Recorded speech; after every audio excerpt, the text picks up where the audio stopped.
Assalamu to all of you. Hope so you all are fine and doing very well. तो आज हम इंशाल्लाह अपने small intestine and large intestine से related जो सर्जिकल टॉपिक्स हैं उनको डिस्कस करेंगे। और आज के इस लेक्चर में हम जो है एंटेरोक्यूटेनियस फिस्टुला जिसको हम फीकल फिस्टुला भी कहते हैं और डायवर्टिकुलर डिजीज वगैरह short ball syndrome and ileostomy and colostomy को जो है वो देखेंगे। And at the end of the lecture हमेशा की तरह हम जो है वो प्रैक्टिस भी करेंगे। तो विदाउट एनी डिले हम जो अपनी वीडियो स्टार्ट करते हैं। तो सबसे पहला आपका टॉपिक है व्हाट इज फीकल फिस्टुला। तो फिस्टुला की आपको तो एक डेफिनेशन पता होनी चाहिए। एक फिजियोलॉजिकल फिस्टुलास भी होते हैं और एक पैथोलॉजिकल फिस्टुलास भी होते हैं, ठीक है। यहाँ पर हम बात करेंगे पैथोलॉजिकल फिस्टुला की। आपके जो फिजियोलॉजिकल फिस्टुलास होते हैं, for example AV fistulas we are made for the dialysis purposes, ठीक है। इनमें जो है जो डायलिसिस के पेशेंट्स होते हैं उनमें हम जो है एवी फिस्टुला जो है वो क्रिएट करते हैं। तो वो फिजियोलॉजिकल फिस्टुलास होते हैं, ठीक है। तो सबसे पहले तो आपको पता होना चाहिए कि what is fistula. Fistula basically it is N abnormal communication between two epithelial surface. वो कोई भी हो सकती है, वो इंटेस्टाइन टू इंटेस्टाइन भी हो सकती है, वो इंटेस्टाइन टू आपकी ब्लैडर में भी हो सकती है, वो इंटेस्टाइन टू आपकी स्किन भी हो सकती है। तो वो कह रहा है कि बिटवीन टू एपिथेलियल सरफेसेस के दरमियान एक एब्नॉर्मल कनेक्शन बन जाना, इसको हम कहते हैं फिस्टुला, ठीक है। तो यहाँ पर मैं लिख देता हूँ abnormal connection between two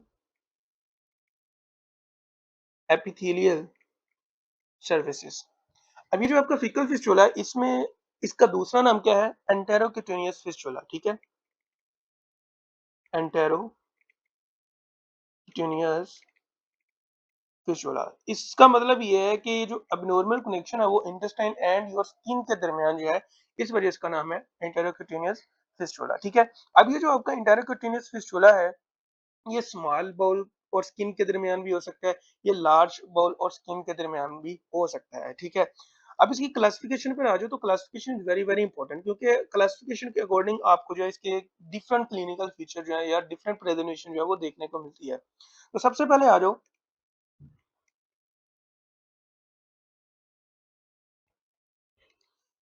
high output फिस्टुलास क्या होते हैं? High output fistula, high output fistula का मतलब ये है कि पर डे जो है आपकी जो लीकेज हो रही है या कंटेंट जो आपका लीक हो रहा है वो 500 ml से जो है वो ज्यादा हो, 500 ml पर डे से ज्यादा हो, ठीक है। उसके बाद आता है मॉडरेट आउटपुट का फिस्टुला,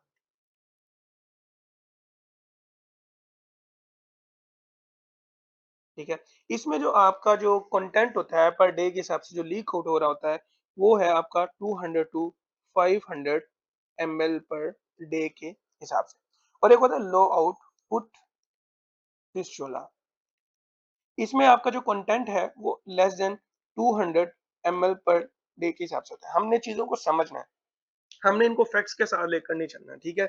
ताकि आपको जो ये जो क्लासिफिकेशन है ये कभी भी ना मिले। अगर आप रट्टा लगाओगे तो ये एक दो दिन याद रहेंगी, हफ्ता याद रह जाएंगी, लेकिन बाद में भूल जाएंगी, ठीक है। अब ये हाई आउटपुट फिस्टुला में 500 ml से ज्यादा क्यों देखने को मिलता है एंड लो आउटपुट जो फिस्टुला होता है उसमें less than 200 ml per day के हिसाब से आपको क्यों देखने को मिलता है, इसके पीछे की कहानी है। पहले मैंने बताया था कि आपका जो फीकल फिस्टुला है वो may be into small bowel और स्किन के दरमियान कनेक्शन होता है, एब्नॉर्मल कनेक्शन होता है, या लार्ज बाउल और स्किन के दरमियान जो है वो कनेक्शन होता है। अब ये जो आपके हाई आउटपुट फिस्टुलाज हैं एंड मॉडरेट आउटपुट फिस्टुला जो है ये दोनों जो है ये आपके स्मॉल इंटेस्टाइन और स्किन के दरमियान एब्नॉर्मल कनेक्शन होता है। अब अगर आप यहाँ से थोड़ा सा जो है फिजियोलॉजी या पैथोलॉजी को देखो तो आपकी जितनी भी ऑब्जर्प्शन होती है ऑलमोस्ट वो आपकी स्मॉल इंटेस्टाइन में जो है वो होती है, ठीक है।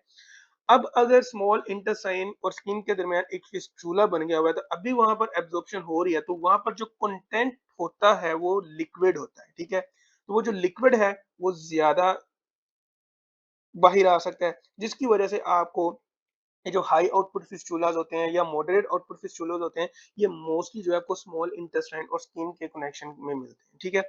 उसके बाद ये जो आपका लेस देन 200 ml के हिसाब से जो है आउटपुट है ये आपको लार्ज इंटेस्टाइन और स्किन के दरमियान जो एब्नॉर्मल कनेक्शन है उनमें देखने को मिलता है। क्यों? क्योंकि जब तक लार्ज इंटेस्टाइन में पहुंचता है आपका जो फीसेज मटेरियल है वो एक्चुअली में जो है वो सेमी सॉलिड कंडीशन में जो है वो पहुंचता है। तो ये बात जो है याद रखनी है, low output fistula associated with large bowel, ठीक है? क्योंकि मच ऑफ द जो फ्लूइड होता है वो आपका एब्जॉर्ब ऑलरेडी स्मॉल इंटेस्टाइन में जो है वो हो चुका होता है, इसलिए ये जो फिस्टुलाज होते हैं ये लो आउटपुट जो है वो फिस्टुलाज होते हैं। अब आ जाओ इनकी कॉजेज पर, तो causes of the faecal fistula क्या है? तो सबसे पहले मोस्ट इंपोर्टेंट एनास्टोमोटिक लीकेज, ठीक है?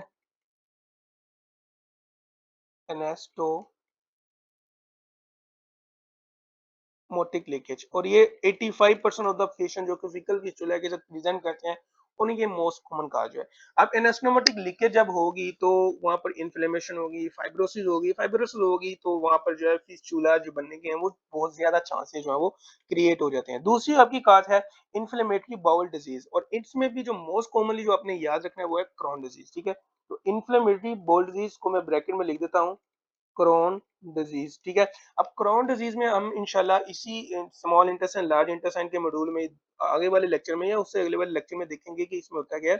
तो क्रोन डिजीज में बेसिकली आपकी स्किप लीजन्स बनती हैं। अब ये जो स्किप लीजन्स होती हैं ये स्ट्रिक्चर्स बनवा देती हैं, ठीक है? तो ये स्ट्रिक्चर्स बनवाएंगी तो उनमें फिस्टुला होने के तो ज्यादा चांसेस है, इसलिए जब आप आईबीडी पढ़ोगे तो एक अल्सरेटिव कोलाइटिस है और एक क्रोन डिजीज है। तो क्रोन डिजीज में आपको जो है फिस्टुला की प्रेजेंटेशन देखने को मिलती है, लेकिन अल्सरेटिव कोलाइटिस में ऐसा आपको नहीं देखने को मिलता है। एज कम्पेयर टू वहां पर आपको एब्सेस देखने को मिलता है, अल्सरेटिव मासेस जो है वो देखने को मिलते हैं, ठीक है?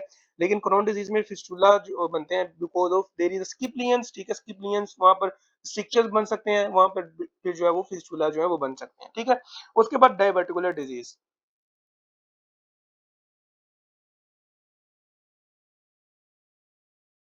ठीक है? उसके बाद आ जाओ तो आपकी मेलिग्नेंसी हो सकती है,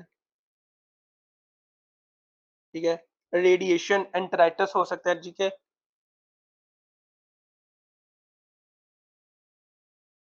आपने किसी पेशेंट कैंसर के लिए सर्जरी परफॉर्म की, उसके बाद आपने रेडिएशन थेरेपी दी, तो उसकी वजह से भी जो आपको देखने को मिल सकता है। ट्रॉमा देखने को मिल सकता है, ठीक है? ट्रॉमा होगा, इन्फ्लेमेशन होगी, वहाँ पर फाइब्रोसिस होगी तो फिस्टुला बनने के जो है वो चांसेस आपको जो है वो देखने को मिल सकते हैं। अब इनके क्लिनिकल फीचर्स क्या हैं?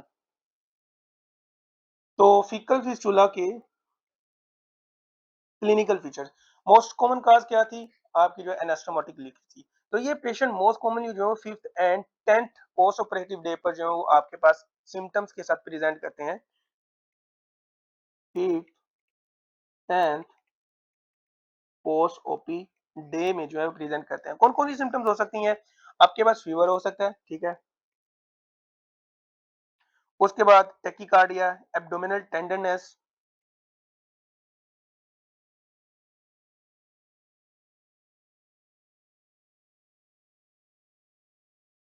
उसके बाद इन पेशेंट्स में इन्फेक्शन हुआ हुआ होता है बिकॉज ऑफ फीकल फिस्टुला में आपके बैक्टीरियाज होते हैं, ठीक है? फीकल फीसिस मैटर जो भी है उसमें बैक्टीरिया होते हैं, ठीक है? तो इन्फेक्शन देखने को मिलेगा, इन्फेक्शन होगा तो ल्यूकोसाइटोसिस आपको जो है वो देखने को मिलेगी। इन्फेक्शन, ल्यूकोसाइटोसिस, ठीक हो गया? ये तो हो गई आपकी सिम्टम्स, ये बेसिकली आपको प्रेजेंट भी करती हैं कि इस पेशेंट को जो है वो सेप्टिक शॉक है। तो पेशेंट जो है वो परफोरेशन भी हो सकती है, सेप्टिक शॉक में भी जा सकते हैं, तो ये आपको सिम्टम जो है वो आ सकती है। लेकिन diagnosis become obvious when you see the leakage of the fecal content from the fistula। आपका फॉर एग्जांपल जहां पर वाउंड है वहां से जो है वो फीकल मैटर बाहर आ रहा है, या जो आपने ड्रेन डाला है आफ्टर द सर्जरी, ठीक है?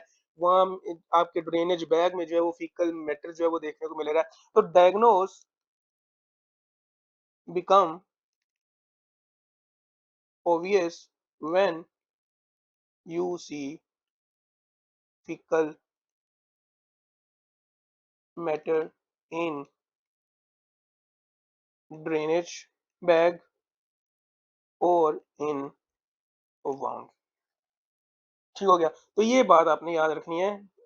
अगर बंदे को सिम्टम्स आ रही हैं ये वाली, तो इसका मतलब ये नहीं है कि उसको फीकल फिस्टुला ही है, ठीक है? मे बी अंदर परफोरेशन हो गई है उसकी वजह से उसको ये सेप्टिक वाली जो सिम्टम देखने को मिले नहीं है। लेकिन अगर आप वाउंड में फीकल मैटर देख रहे हो या ड्रेनेज जो आपने डाला हुआ है उसके बैग में फीकल कंटेंट आप देख रहे हो, तो फिर इसकी जो काज है वो ऑब्वियस हो जाती है कि it is a case of faecal fistula, ठीक है? उसके बाद आ जाओ तो हमने जो है वो इन्वेस्टिगेशन कौन कौन सी करनी होती है? तो आपने इन्वेस्टिगेशन करनी होती है, सीई सीटी कर सकते हो, या आम जुबान में इसको हम कह सकते हो कि सीटी स्कैन विद ऑरल कंट्रास्ट, ठीक है? CT scan with oral contrast, ठीक है। उसके बाद फिस्टुला, तो फिस्टुलोग्राम जो है आप कर सकते हो। ठीक हो गया। अब कॉम्प्लिकेशंस इसकी क्या है, तो कॉम्प्लिकेशंस देखो, कॉम्प्लिकेशन आपको मोस्ट कॉमनली जो है वो देखने को मिलती हैं हाई आउटपुट फिस्टुलाज में, ठीक है। तो यहाँ पर मैं लिख देता हूँ, what are the complication you will face in the faecal fistula patient. तो इलेक्ट्रोलाइट डिस्टर्बेंस जो है वो देखने को मिलते हैं। पहली बात, इलेक्ट्रोलाइट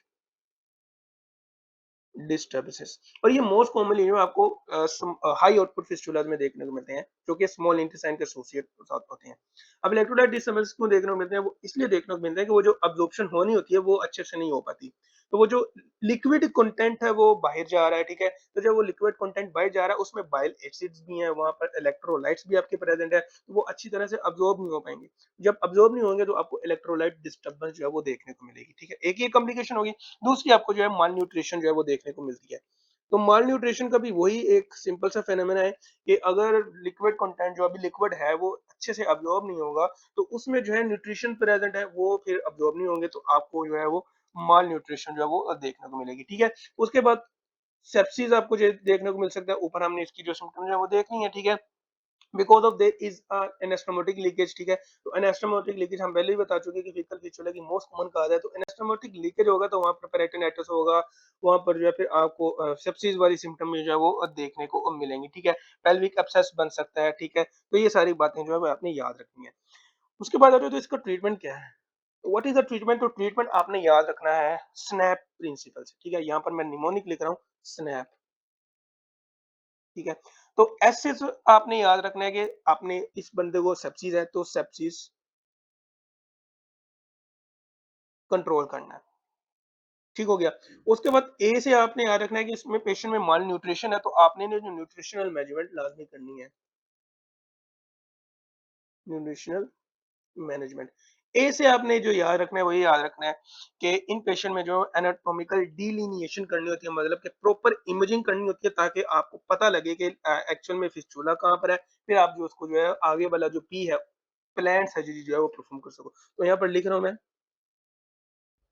एनाटॉमिकल डिलिनिएशन, इसका आम लफ्जों में मतलब है इमेजिंग मोडेलिटीज आपने परफॉर्म करनी है। फिर उसके बाद जो आपने प्लान सर्जरी परफॉर्म करनी है। प्लान्ड सर्जरी का मतलब यहाँ पर ये इस तरह से इसलिए है क्योंकि मोस्ट ऑफ द जो फिस्टुला है वो 2 to 3 मंथ्स के दौरान जो है वो खुद ही ठीक हो जाते हैं, स्पॉन्टेनियसली जो है वो ठीक हो जाते हैं। लेकिन जो नहीं ठीक होते तो फिर उनके लिए जो है प्लान जो है वो सर्जरी परफॉर्म करते हैं, ठीक है। उसके बाद इन पेशेंट में जो है आप H2 ब्लॉकर्स दे सकते हो, प्लस आप इनमें जो है वो सोमेटोस्टेटिन एनालॉग जो है वो दे सकते हो। और आप सबको पता है somatostatin is a universal inhibitor. तो ये जो है आपकी बाइल सिक्रीशंस को भी इनहिबिट कर देगा, आपके पैंक्रियाटिक जूसेस को भी इनहिबिट कर देगा। तो इलेक्ट्रोलाइट डिस्टर्बेंस जो है वो फिर आपको कम देखने को मिलेंगी, ठीक है। क्योंकि जब वो सिक्रिएट ही नहीं होंगे, ठीक है, उनमें जो सोडियम है, क्लोरीन है, एक्सेट्रा एक्सेट्रा, तो वो फिर इलेक्ट्रोलाइट जब लीक नहीं होंगे, ठीक है, एक्सपोज नहीं होंगे आउटर एनवायरनमेंट के साथ, तो वो फिर जो है इलेक्ट्रोलाइट डिस्टर्बेंस है वो आपको एज कम्पेयर टू वो कम देखने को मिलेंगी। तो स्मेटोस्टेटिन एलेनोक जो है भी आप ऐड कर सकते हो, ठीक है। अब आपके मोस्ट ऑफ द जो और यू कैन से कि 50% ऑफ द केसेस जो होते हैं फीकल फिस्टुला के, वो खुद ब खुद जो है वो ठीक हो जाते हैं, ठीक है। इसलिए हमने स्नैप के प्रिंसिपल में पी जो है वो प्लान सर्जरी को जो है वो डिवोट किया था, ठीक है। तो यहाँ पर जो 50% ऑफ द केसेस हैं रिजोल्व स्पॉन्टेनियसली, ठीक है। अब जो बाकी 50% जो है वो स्पॉन्टेनियसली जो है वो क्लोज नहीं होते, ठीक है। वो क्यों नहीं क्लोज होते, वो इसलिए नहीं क्लोज होते कि वहां पर कुछ ऐसे फैक्टर्स प्रेजेंट है जो कि उसकी स्पॉन्टेनियस क्लोजर को जो है वो डिस्टर्ब कर रहे होते हैं या इनहिबिट कर रहे होते हैं। तो उसको आपने याद रखना है। फ्रेंड के निमोनिक में आपका ये जो निमोनिक है वो आपकी हाफ डॉगर की बुक में भी जो है वो दिया हुआ है। तो फ्रेंड के निमोनिक से जो आपने याद रखना है, एफ से आपने याद रखना है कि if there is a presence of foreign body in the faecal fistula track, ठीक है। तो बॉडी इन फॉरेन बॉडी, ठीक है। उसके बाद आर से आपने याद रखना है कि रेडिएशन एंटराइटिस, ठीक है। आई से आपने जो याद रखना है वो इन्फ्लेमेशन प्रेजेंट है या इन्फेक्शन जो प्रेजेंट है at the origin of the fistula, आपने ये याद रखना है। ई से आपने याद रखना है कि there is an epithelialization of the tract, ठीक है। उसके बाद एन से आपने याद रखना है कि if there is a neoplasm, और डी से आपने याद रखना है if there is a distal obstruction, ठीक है। मतलब जहां पर ओरिजिन है फिस्टुला का वहाँ से थोड़ा-सा ऊपर या उस साइड पर जो है वो ऑब्स्ट्रक्शन हो चुकी है। तो ये फैक्टर जो है ये कंट्रीब्यूट करते हैं कि स्क्वेमस जो कोलेयर है वो नहीं हो पाती जिसकी वजह से, ठीक है? पर अगर स्पॉन्टेनियस कोलेयर ना हो, सर्जन जो है वो बेसिकली 2 टू 3 मंथ्स का जो है वो गैप लेते हैं, ठीक है? ताकि ये इसको हम कंजर्वेटिव गैप भी कहते हैं, ताकि ये फिस्टुला जो है ये स्पॉन्टेनियसली जो है वो क्लोज़ हो जाए। लेकिन अगर ये क्लोज़ नहीं होता, तो फिर आपने जो है फिर इसकी प्लान सर्जरी जो है वो परफ़ॉर्म करनी होती है, ठीक है? लेकिन यहाँ पर एक्सेप्शन है कि अगर पेशेंट सेप्सिस के साथ आपके पास आया हुआ है, अगर तो very massive disruption of the anastomotic leakage के साथ आया है, ठीक है? या हाई आउटपुट फिस्टुला के साथ आया है। तो exception for the you can से कंजर्वेटिव मैनेजमेंट वो ये है कि आपने सर्जिकल ट्रीटमेंट की तरफ जाना है फौरन। वो ये है कि पहला आपने जो बात याद रखनी है अनकंट्रोल्ड सेप्सिस। दूसरी बात जो आपने याद रखनी है, if there is a disruption of massive या कंप्लीट डिसेप्शन ऑफ एनास्टोमोसिस। और तीसरी आपने बात याद रखनी है, if there is a high output fistula.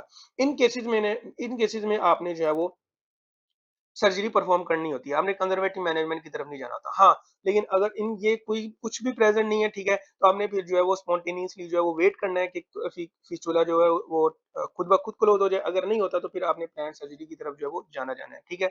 अभी जो प्लान्ड सर्जरी है इसमें क्या होता है, आपने ड्रेनेज ऑफ द एब्सेस करना होता है because of their is a accumulation of the abscess, ठीक है? उसके बाद जो है आपने जो फ्लेगमेनस सेगमेंट होता है, जो कि जहाँ पर फिस्टुला बना हुआ होता है, उसको जो है आपने रिजेक्ट करना होता है, ठीक है? तो ये बात जो है आपने याद रखनी है। और इन प्रोसेस को हम जो है वो सैल्वेज प्रोसीजर्स कहते हैं। वो इसलिए सैल्वेज प्रोसीजर कहते हैं because of these are the last resort option available for fistula treatment, ठीक है? तो आपने जो है वो for example this is your intestine, ठीक है? और यहाँ पर जो है वो फिस्टुला है। ठीक है? आपने इस फिस्टुला वाले सेगमेंट को जो है वो रिजेक्ट कर देना है, ठीक है? जब रिजेक्ट कर दोगे तो ये वाले पार्ट को और ये वाले पार्ट को जो है वो आपस में जो है वो एनास्टोमोस कर दोगे, ठीक है? तो ये सारा का सारा जो है इसका प्लान्ड सर्जरी है। So this is all about from the faecal fistulas, ठीक है? तो ये हमारा हो गया फीकल फिस्टुला से रिलेटेड। नेक्स्ट हमारा टॉपिक है शॉर्ट बाउल सिंड्रोम, ठीक है? तो शॉर्ट बाउल सिंड्रोम की डेफिनिशन क्या है? If there is a presence of less than 200 centimetre of the residual small bowel in adult patient, ठीक है? तो वो कह रहा है कि अगर 200 सेंटीमीटर से कम आपका जो है रेजिडुअल स्मॉल इंटेस्टाइन है, तो आपको जो है वो शॉर्ट बाउल सिंड्रोम जो है वो देखने को मिल सकता है। या अगर इसकी हम फंक्शनल डेफिनेशन देखें तो फंक्शनल डेफिनेशन ये है कि inability to absorb the nutrition content जो आपके फूड में है, that is called short bowel syndrome, ठीक है? तो ये बात आपने याद रखनी है। फंक्शनल डेफिनेशन मैं यहाँ पर लिख देता हूँ, वो ये है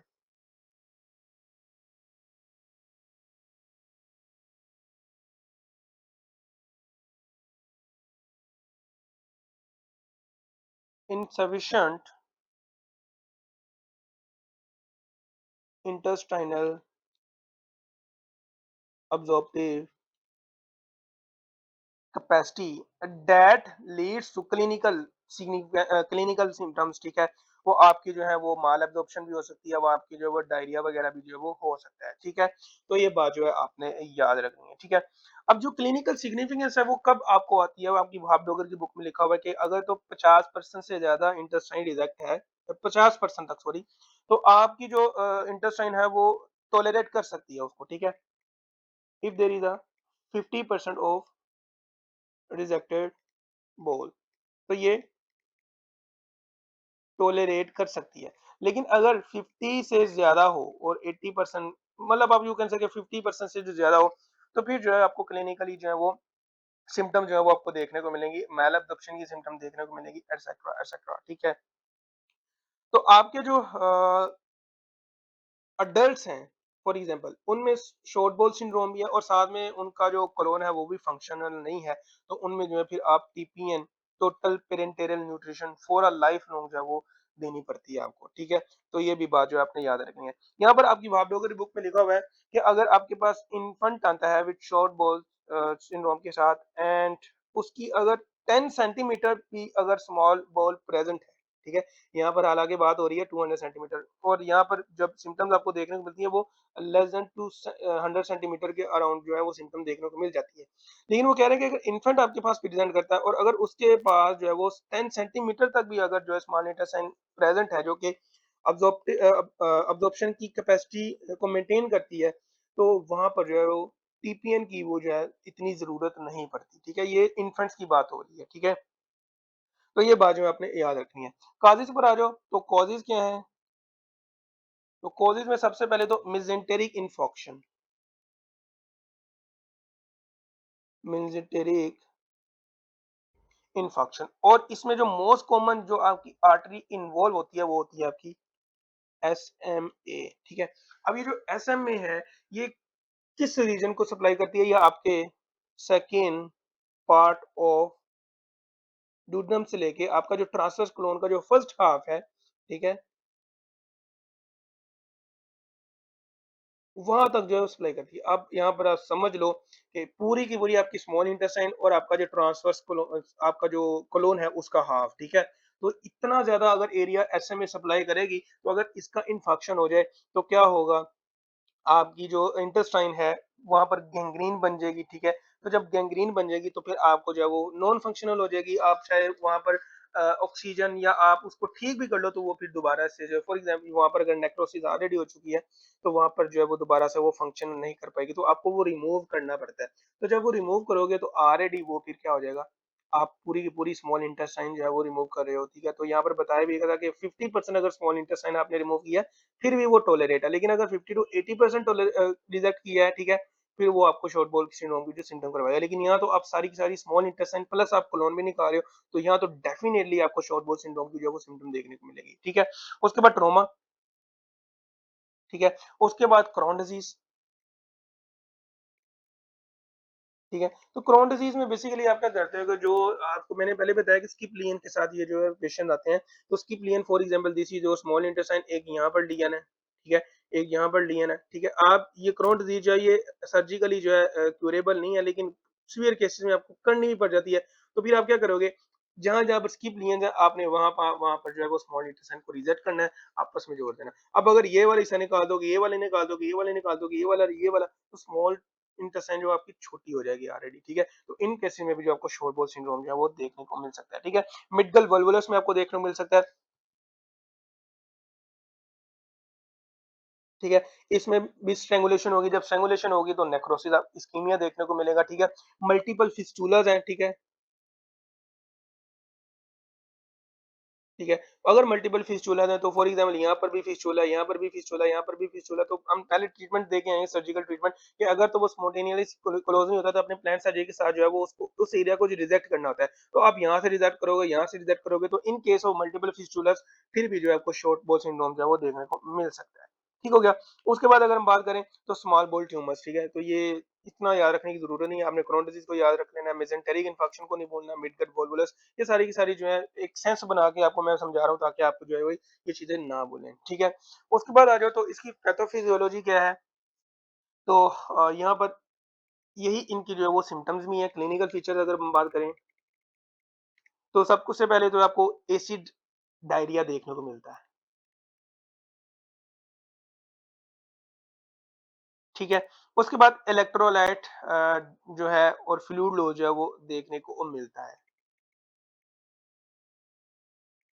इलेक्ट्रोलाइट फ्लूइड लॉस जो है वो देखने को मिलता है। ये क्यों देखने को मिलता है? बिकॉज़ ऑफ एसिड डायरिया आपको देखने को मिलता है, इलेक्ट्रोलाइट फ्लूइड लॉस देखने को मिलता है, बिकॉज़ ऑफ शॉर्ट बॉल है, स्मॉल इंटेस्टाइन की इतनी कैपेसिटी नहीं है कि वो इन फ्लूइड्स को जो है अब्ज़ॉर्ब कर पाए या न्यूट्रिशन को अब्ज़ॉर्ब कर पाए, तो अल्टीमेटली लीड्स टू डायरिया भी इन पेशेंट में, जो कि हमने ऑलरेडी इसको डिस्कस कर लिया, ठीक है? तो ये जो फ्लूइड कंटेंट है ये आपके जो है वो एज़ अ फीसेस जो है वो आउट हो जाते हैं, क्योंकि इनकी अब्ज़ॉर्प्शन जो है वो नहीं भी होती। गास्ट्रोन फॉर्मेशन इन पेशेंट में जो वो देखने को मिलती है, और ये क्यों देखने को मिलती है? बिकॉज़ ऑफ बाइल्स जो है वो अच्छे से जो है अब्ज़ॉर्ब नहीं हो पाते हैं, ठीक है? और कोलेस्ट्रॉल जो है वो प्रेसिपिटेट हो जाता है, जिसकी वजह से आपको जो है कोलिलिथियासिस जो है वो देखने को मिल सकता है। हाइपर ऑक्ज़िलूरिया एंड नेफ्रोलिथियासिस जो है वो भी देखने को मिल सकता है। Hyperoxaluria plus nephrolithiasis. Physiologically या नॉर्मली क्या होता है कि आपके जो कैल्शियम एंड ऑक्सलेट जो है वो स्मॉल बाउल में जो बाइंड होते हैं, ठीक है? तो वो क्या बनाते हैं, इनसॉल्युबल कैल्शियम कॉम्प्लेक्स बनाते हैं, ठीक है? तो इस केस में क्या होता है कि आपके जो फैट्स हैं वो अब्सॉर्ब नहीं हुए हुए होते, ठीक है? मैं बता के आ जाऊँगा ऊपर के इनमें जो है फैट्स भी अब्सॉर्ब नहीं हुए होते। तो फैट्स जो है वो क्या करते हैं, वो कैल्शियम के साथ जो है वो अटैच हो जाते हैं, ठीक है? तो हमने स्पोनिफिकेशन का एक फेनोमेनन अभी देखा था कि fat love to bind with the calcium, तो स्पोनिफिकेशन यहाँ पर हो जाती है। अब ये जो ऑक्ज़ीलियूरिया है, ये भाई साहब देखते रहते हैं कि कैल्शियम आया नहीं है, तो ये फिर खुद ही अकेला अब्सॉर्ब हो जाता है। जब ये खुद ही अकेला अब्सॉर्ब हो जाता है तो आपकी बॉडी में सॉरी आपका जो एक्सोलूरिया का जो लेवल है वो इंक्रीज हो जाता है, ठीक है? तो जब इंक्रीज ऑक्जेलेट का लेवल जब वो इंक्रीज हो जाता है, जब ये लेवल इंक्रीज हो जाएगा तो आपकी किडनी से पास आउट होगा, तो जब किडनी से पास आउट होगा तो वहां पर ऑलरेडी कैल्शियम भी अब्सॉर्ब हो रहा है, तो वहां पर जो है वो उसके साथ जो है कैच हो गए, जो है वो वहां पर स्टोन्स बना सकता है, ठीक है? तो नेफ्रोलिथियासिस हमें वहां पर देखने को मिल सकती है, ठीक है? उसके बाद जो है हमें ऑक्जेलेट का लेवल ज़्यादा है, तो आपको जो है वो हाइपर ऑक्ज़ेल्यूरिया जो है वो देखने को मिल सकता है। So this is all from कि हाइपर ऑक्ज़ेल्यूरिया क्यों होता है, नेफ्रोलिथियासिस जो है वो क्यों आपको जो है वो देखने को मिलती है, ठीक है? उसके बाद डायरिया एंड स्टेटोरिया, बिकॉज़ ऑफ स्टेटोरिया इसलिए होता है कि आपका फैट जो है वो एब्ज़ॉर्ब नहीं हुआ हुआ होता, ठीक है? डायरिया इसलिए होता है बिकॉज़ ऑफ आपके इंटेस्टाइन है, वो कैपेबल नहीं है अब्ज़ॉर्ब करने फ्लूइड को अब्ज़ॉर्ब करने के लिए, ठीक है? तो आपको जो है वो देखने को मिलता है, ठीक है? उसके बाद आपको विटामिन बी12 डेफिशिएंसी जो है वो ये देखने को मिलती है। यहाँ पर एक बात जो आपने याद रखनी है, if there is involvement of ileum, ठीक है? तभी आपको जो है विटामिन बी12 की डेफिशिएंसी जो है वो देखने को मिलेगी। इन केस ऑफ अगर स्मॉल इंटेस्टाइन जो है वो हमने कट की हुई है, ठीक है? तो आपको विटामिन बी12 डेफिशिएंसी देखने को मिलती है। लेकिन अगर जेजुनम को कट किया हुआ है लेकिन आपकी जो स्मॉल इंटेस्टाइन है वो प्रेजेंट है, तो फिर आपको विटामिन बी12 की डेफिशिएंसी जो है वो नहीं देखने को मिलेगी। तो ये बात जो आपने याद रखनी है कि विटामिन बी12 की डेफिशिएंसी आपको तभी देखने को मिलेगी जब आपकी स्मॉल इंटेस्टाइन का जो टर्मिनल पार्ट है वो रिजेक्ट हुआ होगा, ठीक है? एटसेट्रा एटसेट्रा, ठीक है? तो ये बातें जो आपने याद रखनी है। इसके ट्रीटमेंट की तरफ आ जाओ, इसका ट्रीटमेंट क्या है? तो फ्लूइड लॉस हो रहा है और इलेक्ट्रोलाइट डिस्टर्बेंस है, तो आपने जो है वो इलेक्ट्रोलाइट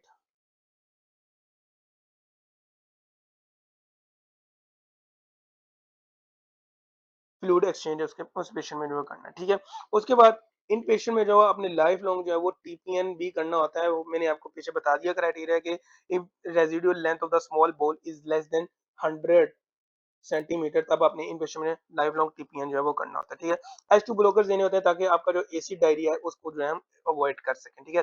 एंटी डायरियल ड्रग देनी होती है जिसमें लोपेरामाइड आ जाता है, ठीक है? एंटी डायरियल ड्रग्स देनी होती हैं, ठीक है? उसके बाद आपने सर्जरी परफॉर्म करनी होती है, तो इसका main stay of the treatment है वो सर्जरी ही है। अब जो सर्जरी है वो 2 फैक्टर्स पे जो है वो रिलाई कर रही होती है, ठीक है? हाँ, आपने एक यहाँ पर एक और ड्रग भी देनी होती है, आपकी बुक में लिखा हुआ कोलिस्टिरामाइन देना होता है, ठीक है? To prevent the bile salt loss, ठीक है? तो यहाँ पर मैं लिख देता हूँ, कोलिस्टिरामाइन जो है ये भी दे सकते हो आप। तो सर्जरी जो है वो 2 तरह की हो सकती है। अच्छा, गोल ऑफ द सर्जरी क्या है? गोल ऑफ द सर्जरी ये है, या तो आप स्मॉल इंटेस्टाइन की लेंथ को इंक्रीज़ कर दो, या तो आप उसकी जो क्या कहते हैं पैसेज है, ठीक है? उसको जो है वो स्लो डाउन कर दो ताकि अब्ज़ॉर्प्शन जो है वो अच्छे से हो सके। अब आप कहोगे कि यार हम जो है एक ऑलरेडी स्मॉल इंटेस्टाइन है, तो हम इंटेस्टाइन को लेंथ वाइज़ कैसे इंक्रीज़ कर सकते हैं? तो उसका एक प्रोसीजर है, उसको हम कहते हैं बियांची प्रोसीजर। आगे मैंने पिक्टोरियल प्रेजेंटेशन दी है उसमें आपको बताऊँगा, ठीक है? तो अगर आपने लेंथ इंक्रीज़ करनी है, तो वो है आपका बियांची प्रोसीजर, ठीक है? यहाँ पे मैं दोबारा से लिख देता हूँ ताकि आपको स्पेलिंग जो है वो समझ आ जाए कि क्या है। बियांचे प्रोसीजर, ठीक है? और अगर आपने स्मॉल इंटेस्टाइन की मोटिलिटी को जो है या पैसेज को जो है वो स्लो डाउन करना है,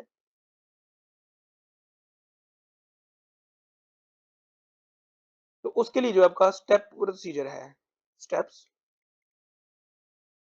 प्रोसीजर है। अच्छा, ब्यांची प्रोसीजर में क्या होता है? ब्यांची प्रोसीजर हम इसको कहते हैं कि आपकी जो फॉर एग्जांपल स्मॉल इंटेस्टाइन है ना, तो स्मॉल इंटेस्टाइन जब शॉर्ट बॉल सिंड्रोम में कन्वर्ट होगी, तो वो जो है ऑलरेडी वहाँ से पैसेज जो है वो जल्दी भी जा सकता है, लेकिन वहाँ पर डायलेशन भी आपको देखने को मिल सकती है। तो जो dilated part of the small intestine होता है, जो कि शॉर्ट बॉल का पार्ट होता है, उसको हम क्या करते हैं, हम स्टेपल से जो है, फॉर एग्जांपल हम स्टेपल, या आप देख रहे हो कि मेसेंट्री जो है उसको डिवाइड करते हैं पहले। जब हम मेसेंट्री को जो है वो डिवाइड कर लेते हैं, हम क्या करते हैं, स्टेपल से जो है वो उस dilated part of the small intestine जो है उसको हाफ डिवाइड कर देते हैं, ठीक है। जब आप हाफ डिवाइड कर दोगे, ये देख रहे हो कि एक स्मॉल इंटेस्टाइन जो है वो दो लूप में जो हमने कन्वर्ट कर दिया, ठीक है। फिर हम इन दोनों को जो है वो आपस में जो है वो एनास्टोमोस कर देते हैं। इस तरह से जो है हम जो है वो आपकी जो स्मॉल इंटेस्टाइन की लेंथ जो है वो बढ़ा सकते हैं। तो दिस इज योर ब्यांचे प्रोसीजर, ठीक है। और स्टेप प्रोसीजर में क्या होता है, इसमें जो है आप for example this is your small intestine normally, ठीक है, चाहे वो शॉर्ट बॉल है, तो यहाँ से कंटेंट जो है वो जल्दी पास हो जाएंगे। अगर हम इसको जिगजैग चीज में कन्वर्ट कर देंगे, तो क्या होगा, एज कम्पेयर टू दिस, ठीक है, यहाँ पर ड्रा करना भी थोड़ा मुश्किल हो रहा है, ठीक है। आप ये देख सकते हो कि आहिस्ता से मैं ड्रा कर रहा हूँ, तो आपका जो इंटरस्टेनल कंटेंट है वो आहिस्ता से जो है वो बाहर जाएगा, ठीक है। तो अब्जॉर्प्शन का जो टाइम है वो इंक्रीज हो जाएगा। तो this is your step procedure. आपने जो स्मॉल इंटेस्टाइन होती है, आपने उसको जो है वो स्टेपल से जो है वो करना होता है, काटना होता है, तो आप जो है वो जिगजैग जो है वो स्मॉल इंटेस्टाइन जो है वो बना देते हो, ठीक है। अब इनकी कॉम्प्लिकेशन क्या है, ये है कि आपने एक लूप से जो है वो दो लूप क्रिएट किए हुए हैं। तो पहले डायमीटर ये था, ठीक है, सिंगल का, अब डायमीटर जो है वो ये हो गया, तो ऑब्स्ट्रक्शन होने के जो है वो चांसेस इनमें जो है वो देखने को मिलते हैं, ठीक है। एक और ट्रीटमेंट है जो कि ज्यादा जो है वो परफॉर्म होता है नो दीज डेज, और वो है आपका इंटेस्टाइनल ट्रांसप्लांटेशन, ठीक है। तो आपकी इंटेस्टाइन भी जो है वो ट्रांसप्लांट होती है। आज से पहले आपको शायद नहीं पता था, तो इंटेस्टाइनल ट्रांसप्लांट भी जो है वो भी देखने को मिलता है, ठीक है। तो इससे जो है आप शॉर्ट बॉल सिंड्रोम को जो है वो ट्रीट कर सकते हो।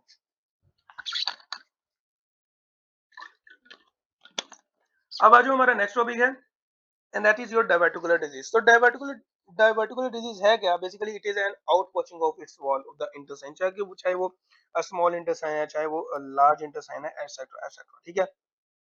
तो आपको जो है दो तरह की डायबिटिक डिजीज देखने को मिलती है, और उन्हीं पर फोकस करना है आपने, और कहीं भी नहीं जाना, ठीक है। तो आपकी जो पहली डिजीज है वो कंजेनिटल भी है, ठीक है, उसको हम मिकल डायबिटिकुलम भी कहते हैं। ये बेसिकली इंटेस्टाइनल ऑब्स्ट्रक्शन का भी पार्ट है।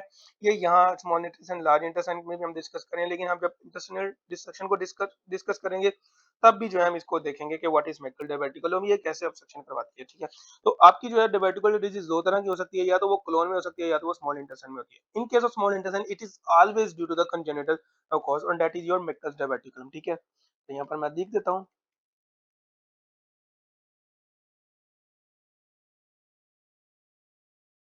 मिक्कस डायबिटिकुलम।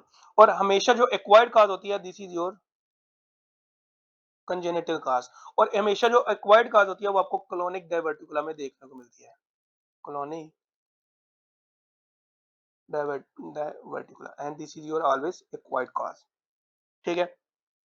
अब ये जो आपका डायवर्टिकुलर डिजीज है, ये लार्ज इंटेस्टाइन में भी हो सकती है, ये स्मॉल इंटेस्टाइन में भी हो सकती है, ये कहीं भी जो है वो हो सकती है। इसके क्लिनिकल फीचर्स क्या हैं, मेजोरिटी ऑफ द केसेस में जो है वो जजुनल या इलियम वगैरह में जो है आपको देखने को मिलती हैं, ठीक है। वो और वो होती भी आपके पास कंजेनिटल है, ठीक है, लाइक मिकल डायवर्टिकुलम, ठीक है। क्लॉनिक डायवर्टिकुलम जो हम नेक्स्ट ऑन डिस्कस करेंगे, ठीक है। तो इसके जो ओवरऑल सिम्टम्स हैं या क्लिनिकल फीचर है वो क्या है, वो ये है कि एब्डोमिनल आपको पेन होता है, फ्लैचुलेंस देखने को मिलती है।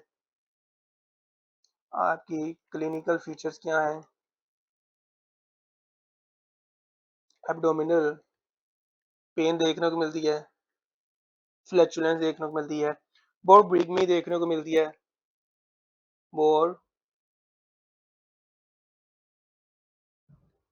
ब्रीगमी, ये क्या होता है, ग्राउलिंग साउंड्स, जिसको आप कभी-कभार कहते हो कि मेरे पेट में चूहे नाच रहे हैं, ये वो साउंड्स होती हैं, ठीक है। मैल एब्जॉर्प्शन होती है, ठीक है। उसके बाद जो है एक्यूट एब्डोमेन हो सकता है ड्यू टू रप्चर, ठीक है। डायवर्टिकुलर डिजीज है तो वहाँ पर एक्युमुलेशन हो सकती है, ऑब्स्ट्रक्शन हो सकती है। मैंने पहले ही बताया कि आपकी जो मेक्टल डायवर्टिकुलम, इसको हम इंटेस्टाइनल ऑब्स्ट्रक्शन के साथ भी जो है वो एसोसिएटेड करते हैं, ठीक है। तो जब ऑब्स्ट्रक्शन हो सकती है तो वो डायलेशन हो सकती है, ठीक है। डायलेशन होगी तो आपकी जो इंटेस्टाइन है वो रप्चर हो सकती है, परफोरेट हो सकती है, तो आपको एक्यूट एब्डोमेन की सिम्टम लाइक पेरिटोनिटिस के साथ जो पेशेंट प्रेजेंट कर सकता है, ठीक है। इसका ट्रीटमेंट क्या है, इसका ट्रीटमेंट जो है हम बारी बारी जब हम मैक्टल डिबेटिकुलम करेंगे, क्रोनिक डिबेटिकुलम करेंगे नेक्स्ट ऑन, तो फिर हम उसमें जो वो देखते हैं कि हम इसका ट्रीटमेंट क्या करेंगे। तो हमारा पहला टॉपिक है वो है मैकल डिबेटिकुलम फ्रॉम द डिबेटिकुलर डिजीज। तो मैकल डिबेटिकुलम है क्या? तो मैकल डिबेटिकुलम बेसिकली कंजेनिटल डिजीज है और इसमें होता क्या है कि आपका जो विट्रो इंटेस्टाइनल डक्ट जो है वो ओब्लिटरेट नहीं हो पाती at the week of 5th and 6th during the foetal life, ठीक है। तो failure of obliteration of vitello intestinal duct, और यू कैन से सिंपली कि जो मैकल डिबेटिकुलम है it is an remnant of vitello intestinal duct, ठीक है। और ये जो ओब्लिटरेशन है ये usually 5 to 6 week of foetal life के दौरान हो जानी चाहिए, लेकिन एरर की वजह से कुछ किसी भी वजह से जो है वो ये ओब्लिटरेशन जो है वो नहीं हो पाती, ठीक है। तो आपको जो है फिर ये मैकल डिबेटिकुलम जो है वो देखने को मिलती है, ठीक है। और जो बात याद रखनी है आपने वो ये याद रखनी है कि इट इज अ ट्रू डिबेटिकुलम। जो बातें मैं यहाँ पर लिखने लगा हूँ वो आपने याद रखनी है, बिकॉज ऑफ यही बातें जो है वो आपको टेस्ट की जाती हैं। तो ट्रू डिबेटिकुलम होता है,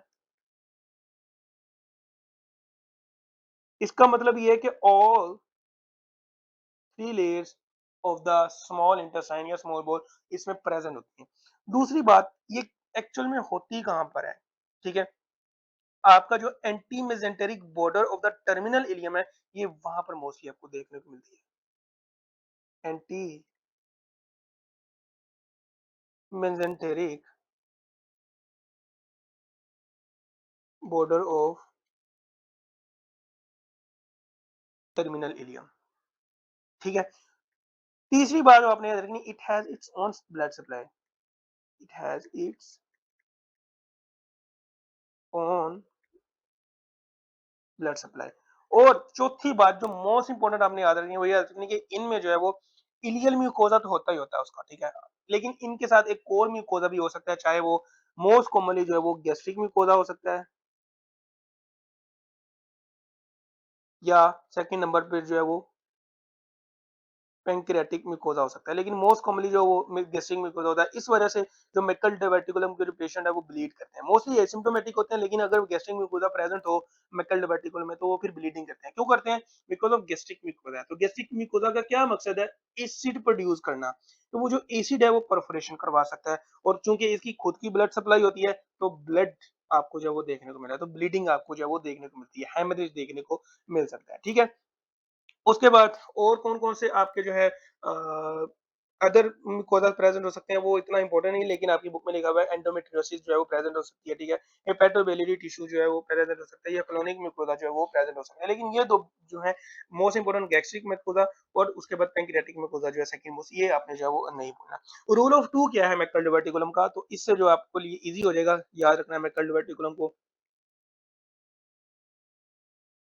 रूल ऑफ 2, तो रूल ऑफ 2 में पहला रूल ये है कि इंसिडेंस जो है वो 2% है इसका, 2% इंसिडेंस। मतलब कि पूरी दुनिया की आबादी 1 करोड़ है, तो उनमें 2 लाख पेशेंट में जो है वो मैकल डिबेटिकुलम जो है वो होगी, ठीक है। तो 2% इसका जो है वो इंसिडेंस है, ठीक है। उसके बाद दूसरा रूल ये है कि मेल टू फीमेल रेशियो है वो 2:1 है, ठीक है। तीसरा रूल ये है कि मोस्ट ऑफ द जो पेशेंट ये मैकल डिबेटिकुलम होते हैं, क्योंकि it is a congenital disease, तो ये बच्चों में ही प्रेजेंट होगी मोस्ट ऑफ द कॉमन, ठीक है। तो 2 इयर्स ऑफ जो है इसकी प्रेजेंटेशन होती है, क्लिनिकल प्रेजेंटेशन, ठीक हो गया।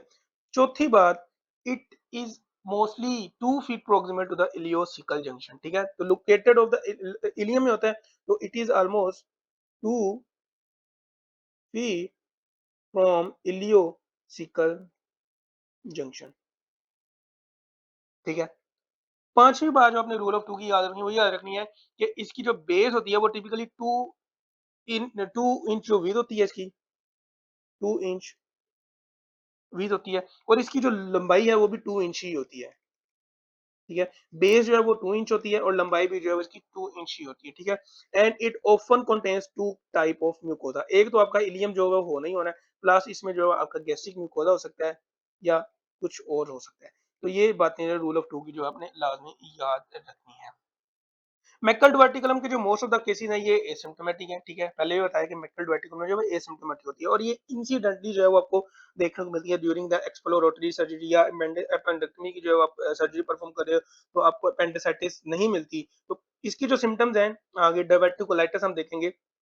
तो इसकी जो सिम्पटम्स है ये अपेंडिसाइटिस को जो है मिमिक करती हैं। तो अल्ट्रासोनोग्राफी जो है अल्ट्रासाउंड आप कहोगे कि अल्ट्रासाउंड पे हमें अपेंडिक्स नज़र नहीं आती, भई आ जाती है लेकिन कभी-कभार आपको जो वो नहीं भी फ़ील होती। तो इसकी जो सिम्पटम्स है अपेंडिसाइटिस की तरह होती है, सारी प्रेग्नेंसी की तरह होती है। तो जब आप परफ़ॉर्म करते हो अपेंडेक्टोमी तो आपको अपेंडिक्स जो है बिल्कुल नॉर्मल देखने को मिलती है।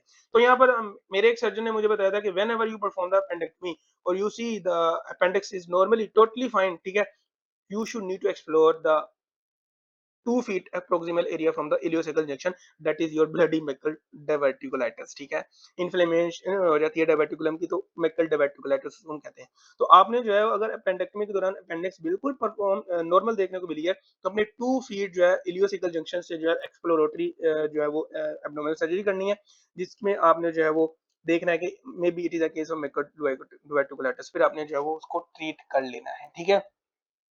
उसके बाद आ जाते हैं इसके क्लिनिकल फीचर्स क्या हैं या तो क्लिनिकल फीचर्स में जो आपने याद रखना है वो याद रखना है कि सीवियर हेमरेज हो सकता है अबाउट 30 टू 50% पेशेंट में। अब ये जो हेमरेज है वो क्यों होता है? Because of their is a presence of the gastric mucosa. पहली बात। दूसरी बात ये कि इसकी अपनी ब्लड सप्लाई होती है तो गैस्ट्रिक म्यूकोसा जो वो एसिड सिक्रीशन करवाता है, ठीक है। तो ब्लीडिंग जो है इन पेशेंट में हो सकती है, मैरून कलर की ब्लीडिंग होती है और रेक्टम, ठीक है, पेनलेस होती है, ठीक है। तो ये बात जो है आपने याद रखनी है। एक ये क्लिनिकल फीचर हो गया।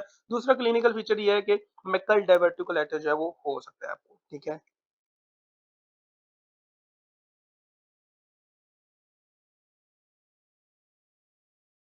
ठीक है। और इसकी जो सिम्पटम्स है सिम्पटम मिमिक्स अपेंडिसाइटिस, ठीक है। और ये परफोरेट हो सकती है बिकॉज ऑफ डायवर्टिकुलाइटिस है, ऑब्स्ट्रक्शन हो सकती है जो और वहां पर जो है फिर परफोरेशन हो सकती है, ठीक है। तो ये बात जो है आपने याद रखनी है, ठीक है। लेकिन अपेंडिसाइटिस को इस अपेंडिसाइटिस से जो है इसको हम कैसे जो है वो रूल आउट कर सकते हैं। अपेंडिसाइटिस की जो पेशेंट है वो राइट इलियक फोसा में जो है वो होती है, ठीक है। लेकिन जो मेकल डायवर्टिकुलम की जो पेन है ये अम्बिलिकस पर होती है, ठीक है। तो इनिशियली डेज में अपेंडिसाइटिस की पेन भी जो है वो अम्बिलिकस पर ही होती है, लेकिन वो शिफ्ट हो जाती है राइट इलियक फोसा में। लेकिन जो मेकल डायवर्टिकुलम की जो पेन है वो शिफ्ट नहीं होती, वो अम्बिलिकस के ऊपर ही रहती है। इस वजह से आपको जो है वो अपेंडिसाइटिस मे बी ये अपेंडिसाइटिस हो, मे बी ये मेकल डायवर्टिकुलम हो, तो आप जो है ये देख सकते हो, ठीक है। उसके बाद जो तीसरी है वो इंटेस्टाइनल ऑब्स्ट्रक्शन देखने को मिलती है। मैंने पहले ही बताया कि आपका ये जो टॉपिक है ये इंटेस्टाइनल ऑब्स्ट्रक्शन में कवर होने वाला टॉपिक है, लेकिन बहरहाल हमने इसको यहाँ पर भी जो है वो देख लिया है। वोल्वुलस क्रिएट हो सकता है around the intestine, around the diverticulum, ठीक है। तो ये बात जो है आपने याद रखनी है, ठीक है। इन्वेस्टिगेशन आ रहे हो तो इन्वेस्टिगेशन आपने क्या करनी है इनमें? इन्वेस्टिगेशन पर आप जो है ये एक तो ये बात रखनी है कि ये जो मेकल रेटिकुलम की जो डिजीज है ये इंसिडेंटली जो है आपको पता लगती है। फॉर एग्जांपल आप किसी पहले ही बताया कि एब्डोमिनल सर्जरी परफॉर्म कर रहे हो तो आपको वहां पर जो है ये देखने को मिलेगी, या आप रेडियोग्राफी कर रहे हो एब्डोमेन की तो आपको वहां पर जो है ये देखने को मिलेगी, क्योंकि मोस्ट ऑफ द केसेस में ये एसिम्प्टोमेटिक होती है, ठीक है। दूसरा जो आपने मोस्ट इंपॉर्टेंट जो इसका इन्वेस्टिगेशन करनी होती है वो करनी है टेक्नीटियम 99 स्कैन, ठीक है। टेक्नीटियम 99 स्कैन ये अब यू क्यों करते हैं? Because of it can pick up the bleeding even 0.1 ml per second, ठीक है। 0.1 ml पर सेकेंड की ब्लीडिंग को भी जो है ये पिक कर सकता है टेक्नीटियम 99 स्कैन, ठीक है। तो ये एक्टोपिक गैस्ट्रिक म्यूकोसा को भी बता देगा, ठीक है। It also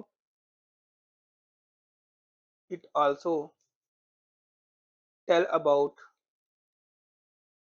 presence of gastric mucosa. और ये जो ब्लीडिंग हो रही होती है बाज़ औक़ात होता ये है कि पेशेंट जो है वो आप जब अपर एंडोस्कोपी करते हो लोअर एंडोस्कोपी करते हो तो आपको ब्लीडिंग कहीं से भी नहीं नजर आ रही होती, ठीक है। ब्लीडिंग होती है लेकिन आपको नजर नहीं आ रही होती, तो उस केस में जो है टेक्नीशियम 99 आप करते हो। नॉट ओनली आप मेकल डायवर्टिकुलम में परफॉर्म कर सकते हो, लेकिन आप उन केसेस में परफॉर्म कर सकते हो कि ब्लीडिंग हो रही है लेकिन आपने एंडोस्कोपी भी कर ली है, अपर लोअर दोनों कर लिया है, लेकिन आपको ब्लीडिंग का ओरिजिन ही देखने को मिला।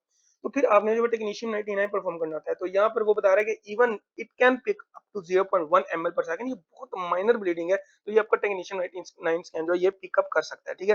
दूसरी बात ये कि अगर ये एक्टोपिक एगेसिक म्यूकोसा आपकी मेकल लेवेटिकल में प्रेजेंट है, तो ये उसको भी जो है पिकअप करने की सलाहियत रखता है, ठीक है।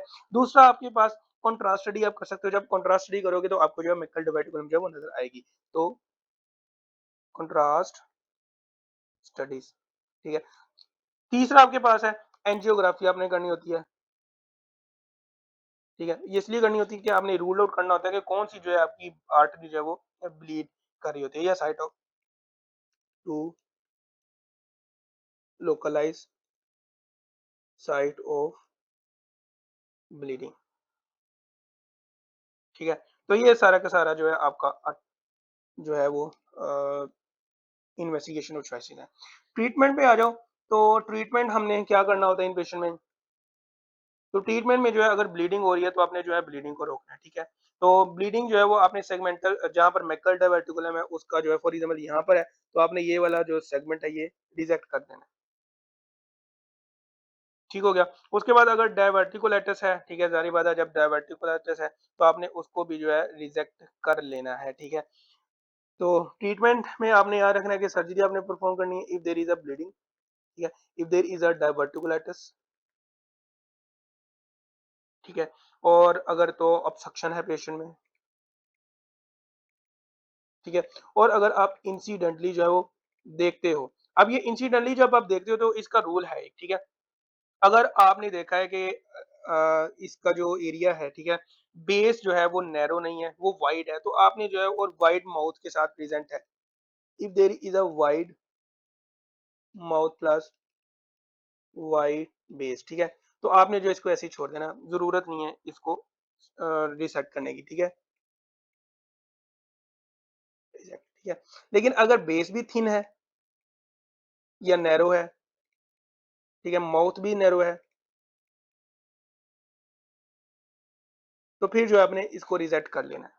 So this is all your treatment about the Meckel diverticulum, और यहाँ पर आप पिक्टोरियल डायग्राम में जो वो देख सकते हो मेकल डिवर्टिकुलम एक्चुअल में होती क्या है। Basically this is your intestine, और ये जो है वो आउट पोचिंग जो है वो हुई भी होती है, और इसमें जो है वो सारी की सारी लेयर्स में आपको देखने को मिलती है। So this is your मेकल diverticulum. Treatment क्या है, ब्लीडिंग होगी, डायवर्टिकुलाइटिस होगा, ऑब्स्ट्रक्शन होगा, इन तीनों केस में जो है आपने ट्रीटमेंट करना ही करना है।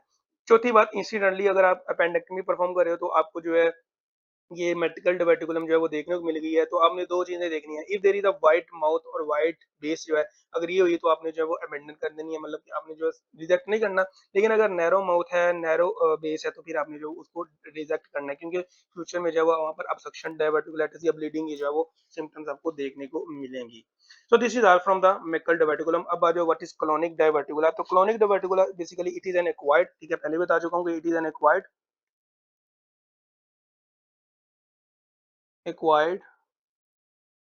कंडीशन, और ये फॉल्स डायवर्टिकुलाई होता है, और इसमें सिर्फ और सिर्फ आपकी जो म्यूकोजल लेयर है वो हर्निएट होती है,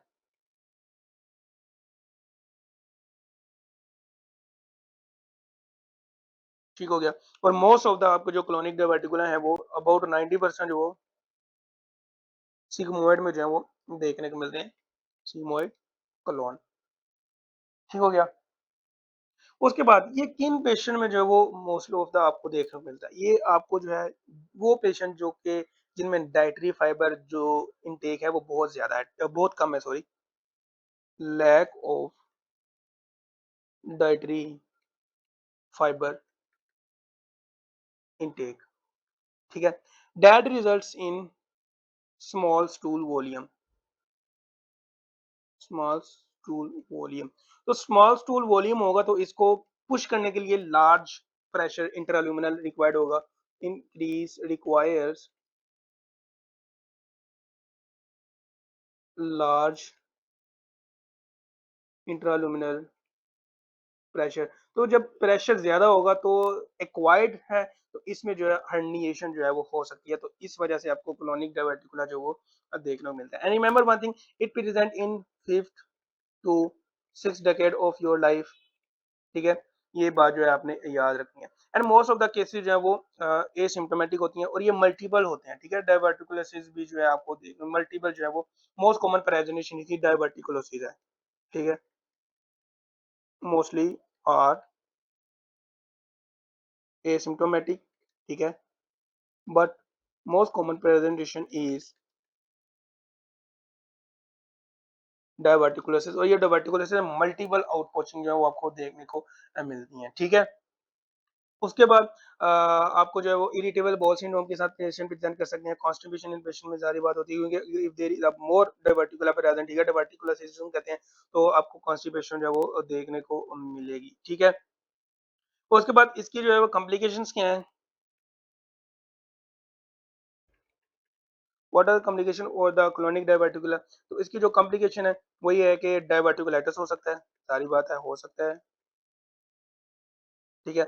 उसके बाद जो है एब्सेस बन सकता है, पेरिटोनिटिस हो सकता है, रप्चर हो जाएगा, ठीक है, ठीक है। उसके बाद जो है इंटेस्टाइनल ऑब्स्ट्रक्शन इनमें भी हो सकती है, सारी बातें होगी, ठीक है। उसके बाद हेमरेज हो सकते हैं इनमें भी, ठीक है। और फिस्टुला फॉर्मेशन हमने पढ़ा था पहले कि फिस्टुला फॉर्मेशन जो है हमें डायवर्टिकुलर डिजीज में जो है वो देखने को मिलती है, ठीक है। अच्छा, तो diverticulitis it is N inflammation of one और मोर डायवर्टिकुलर, क्योंकि डायवर्टिकुलाइटिस मोस्ट कॉमन प्रेजेंटेशन है, तो वन और मोर डायवर्टिकुलर की जो इन्फ्लेमेशन हो जाए तो उसको हम डायवर्टिकुलाइटिस भी कह सकते हैं। इसके क्लिनिकल फीचर्स क्या हैं? इसके क्लिनिकल फीचर्स ये हैं कि एब्डोमिनल डिस्टेंशन आपको देखने को मिलती है। यहाँ पर मैं लिख देता हूँ व्हाट इज डायवर्टिकुलाइटिस।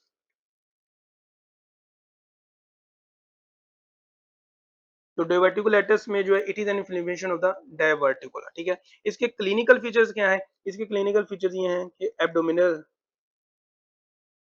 डिस्टेंशन देखने को मिलती है, ठीक है। उसके बाद जो है आपको ब्लडी डायरिया जो है वो देखने को मिल सकता है। लेकिन ब्लडी डायरिया आपको मोस्ट कॉमनली जो है if diverticular is on the right side, ठीक है। तो right sided versus left sided, अगर राइट साइड पर डायवर्टिकुलर प्रेजेंट है तभी आपको ब्लडी डायरिया देखने को मिलेगा। और यहाँ पर मैं कह सकता हूँ कि bloody diarrhoea is very rare, क्योंकि आपको 90% ऑफ द जो क्रोनिक डायवर्टिकुलर है वो सिग्मोइड सिग्मोइड कॉलोन में जो वो देखने को मिलता है। तो राइट अगर ब्लीडिंग प्रेजेंट है तो मतलब कि उसको राइट साइडेड का जो है वो डायवर्टिकुला है, ठीक है। उसके बाद सिग्मोइड में प्रेजेंट होता है मोस्ट कॉमनली, तो आपको जो है वो लेफ्ट इलियक फोसा में जो है वो टेंडरनेस जो है वो फील हो सकती है, ठीक है। यूरिनरी सिम्टम्स जो है वो फील हो सकती है due to the formation of the colovesical fistula, colovesical fistula, ठीक है। तो जब कोलोवेसिकल फिस्टुला होगा तो आपको कोलोवेसिकल फिस्टुला में क्या देखने को मिला? यूरिन में जो आपको बबल साइन देखने को बबल एयर बबल देखने को मिलेंगे, एयर बबल्स इन यूरिन, ठीक है। एक ये बात होगी, दूसरी बात ये होगी क्योंकि वो इंटेस्टाइन और ब्लैडर के दरमियान फिस्टुला है, तो आपको जो फीकल मैटर जो है वो यूरिन में देखने को मिल सकते हैं, फीकल मैटर इन यूरिन। तो ये आपने बात याद की है कोलोवेसिकल वेसिकल फिस्टुला से रिलेटेड, ठीक है। उसके बाद आ जाओ तो यहाँ पर आपकी क्लासिफिकेशन है if there is a colonic perforation, क्योंकि परफोरेशन हो सकती है। तो कोलोनिक यहाँ पर मैंने प्रेजेंटेशन भी दी हुई है, इन्वेस्टिगेशन हम बाद में देखते हैं कि which kind of investigation we need to perform in the colonic diverticular। तो सबसे पहले तो आपको पता होनी चाहिए कि अगर colonic perforation हो जाए इन केस ऑफ colonic diverticula में या diverticulitis में, तो उसकी क्लासिफिकेशन है क्या है? तो उसकी क्लासिफिकेशन का नाम है हिंचेस क्लासिफिकेशन, ठीक है।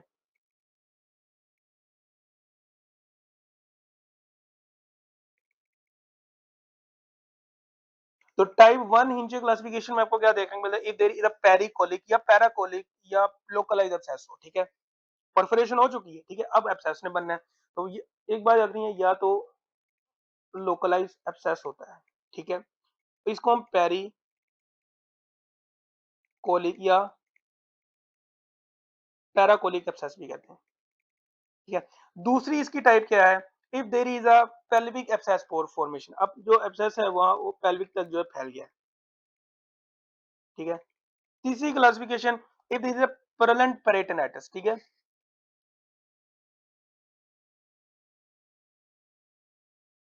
जिसमें हम कह सकते हैं रेशा पीप वगैरह होती है। प्रेवलेंट पेरिटोनाइटिस जो आपको देखने को मिलता है टाइप 3 में, ठीक है। और टाइप 4 में आपको prevalent peritonitis with faecal peritonitis जो है वो देखने को मिलता है। मतलब कि इसमें जो है वो फीकल कंटेंट आपको जो है वो पेरिटोनियम में जो वो देखने को मिलते हैं, फीकल पेरिटोनाइटिस, ठीक है।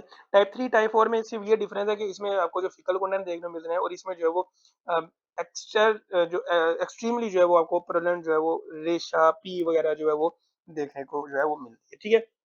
इन्वेस्टिगेशन पर आ जाओ। What are the investigation? तो आपने सीटी स्कैन कर सकते हो and that is your CT is investigation of choice. दूसरी बात, एक्यूट फेजेस जो होते हैं, फॉर एग्जांपल एक पेशेंट डायवर्टिकुलाइटिस के साथ प्रेजेंट कर रहा है तो उसको सिम्टम्स है, तो आपने अगर सिम्टम्स हुई उसको तो आपने कभी भी जो है बेरियम अनीमा या सिग्मोइडोस्कोपी परफॉर्म नहीं करनी है। तो इसका इन्वेस्टिगेशन है, लेकिन इन्वेस्टिगेशन है ये आपने तब परफॉर्म करनी है जब उसकी जो सिम्टम्स है सबसाइड हो जाएंगी, ठीक है, जब एक्यूट फेज है वो खत्म हो जाएगा। तो बेरियम अनीमा प्लस सिग्मोइडोस्कोपी ये आप परफॉर्म कर सकते हो, लेकिन कॉन्ट्रा इंडिकेटेड है ड्यूरिंग द एक्यूट फेज, ठीक है। जब आप बेरियम अनीमा करते हो तो आपको जब वो सॉ टूथ अपीयरेंस जब वो देखने को मिलती है, as you can see here this in barium enema presentation, तो आप देख सकते हो कि सॉ टूथ अपीयरेंस जो है वो देखने को मिलती है एंड दैट इज योर डायवर्टिकोलोसिस, ठीक है। तो ये आपकी जो है वो क्लासिकल आपको सॉ टूथ अपीयरेंस जो है वो देखने को मिलती है, ठीक है। और बेरियम अनीमा सिग्मोइडोस को भी आपने नहीं परफॉर्म करनी during the acute phase because of खतरा होता है कि आप परफोरेट ना कर दो, ठीक है। तो इसलिए ये contraindicated during the acute phase. इसके ट्रीटमेंट की तरफ आ जाओ। What is the treatment? तो ट्रीटमेंट डिपेंड करता है कि आया आपकी जो डायवर्टिकुलर है वो कॉम्प्लिकेटेड है या डायवर्टिकुलेटर जो है वो कॉम्प्लिकेटेड है या अनकॉम्प्लिकेटेड है। If there is an uncomplicated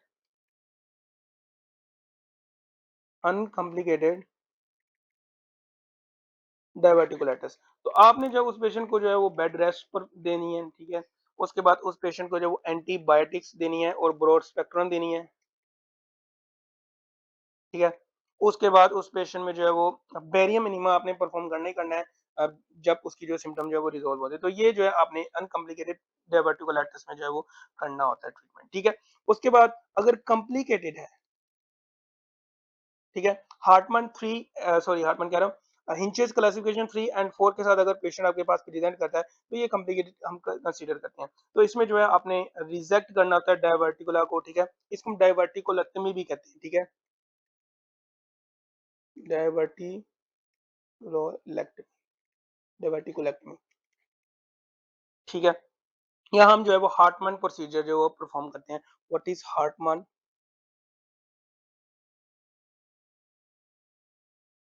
procedure? इसमें हम क्या करते हैं कि आपका जो डायवर्टिकुलर एरिया होता है, for example let me draw your diagram ताकि जो है मैं समझाऊं कि क्या होता है। सो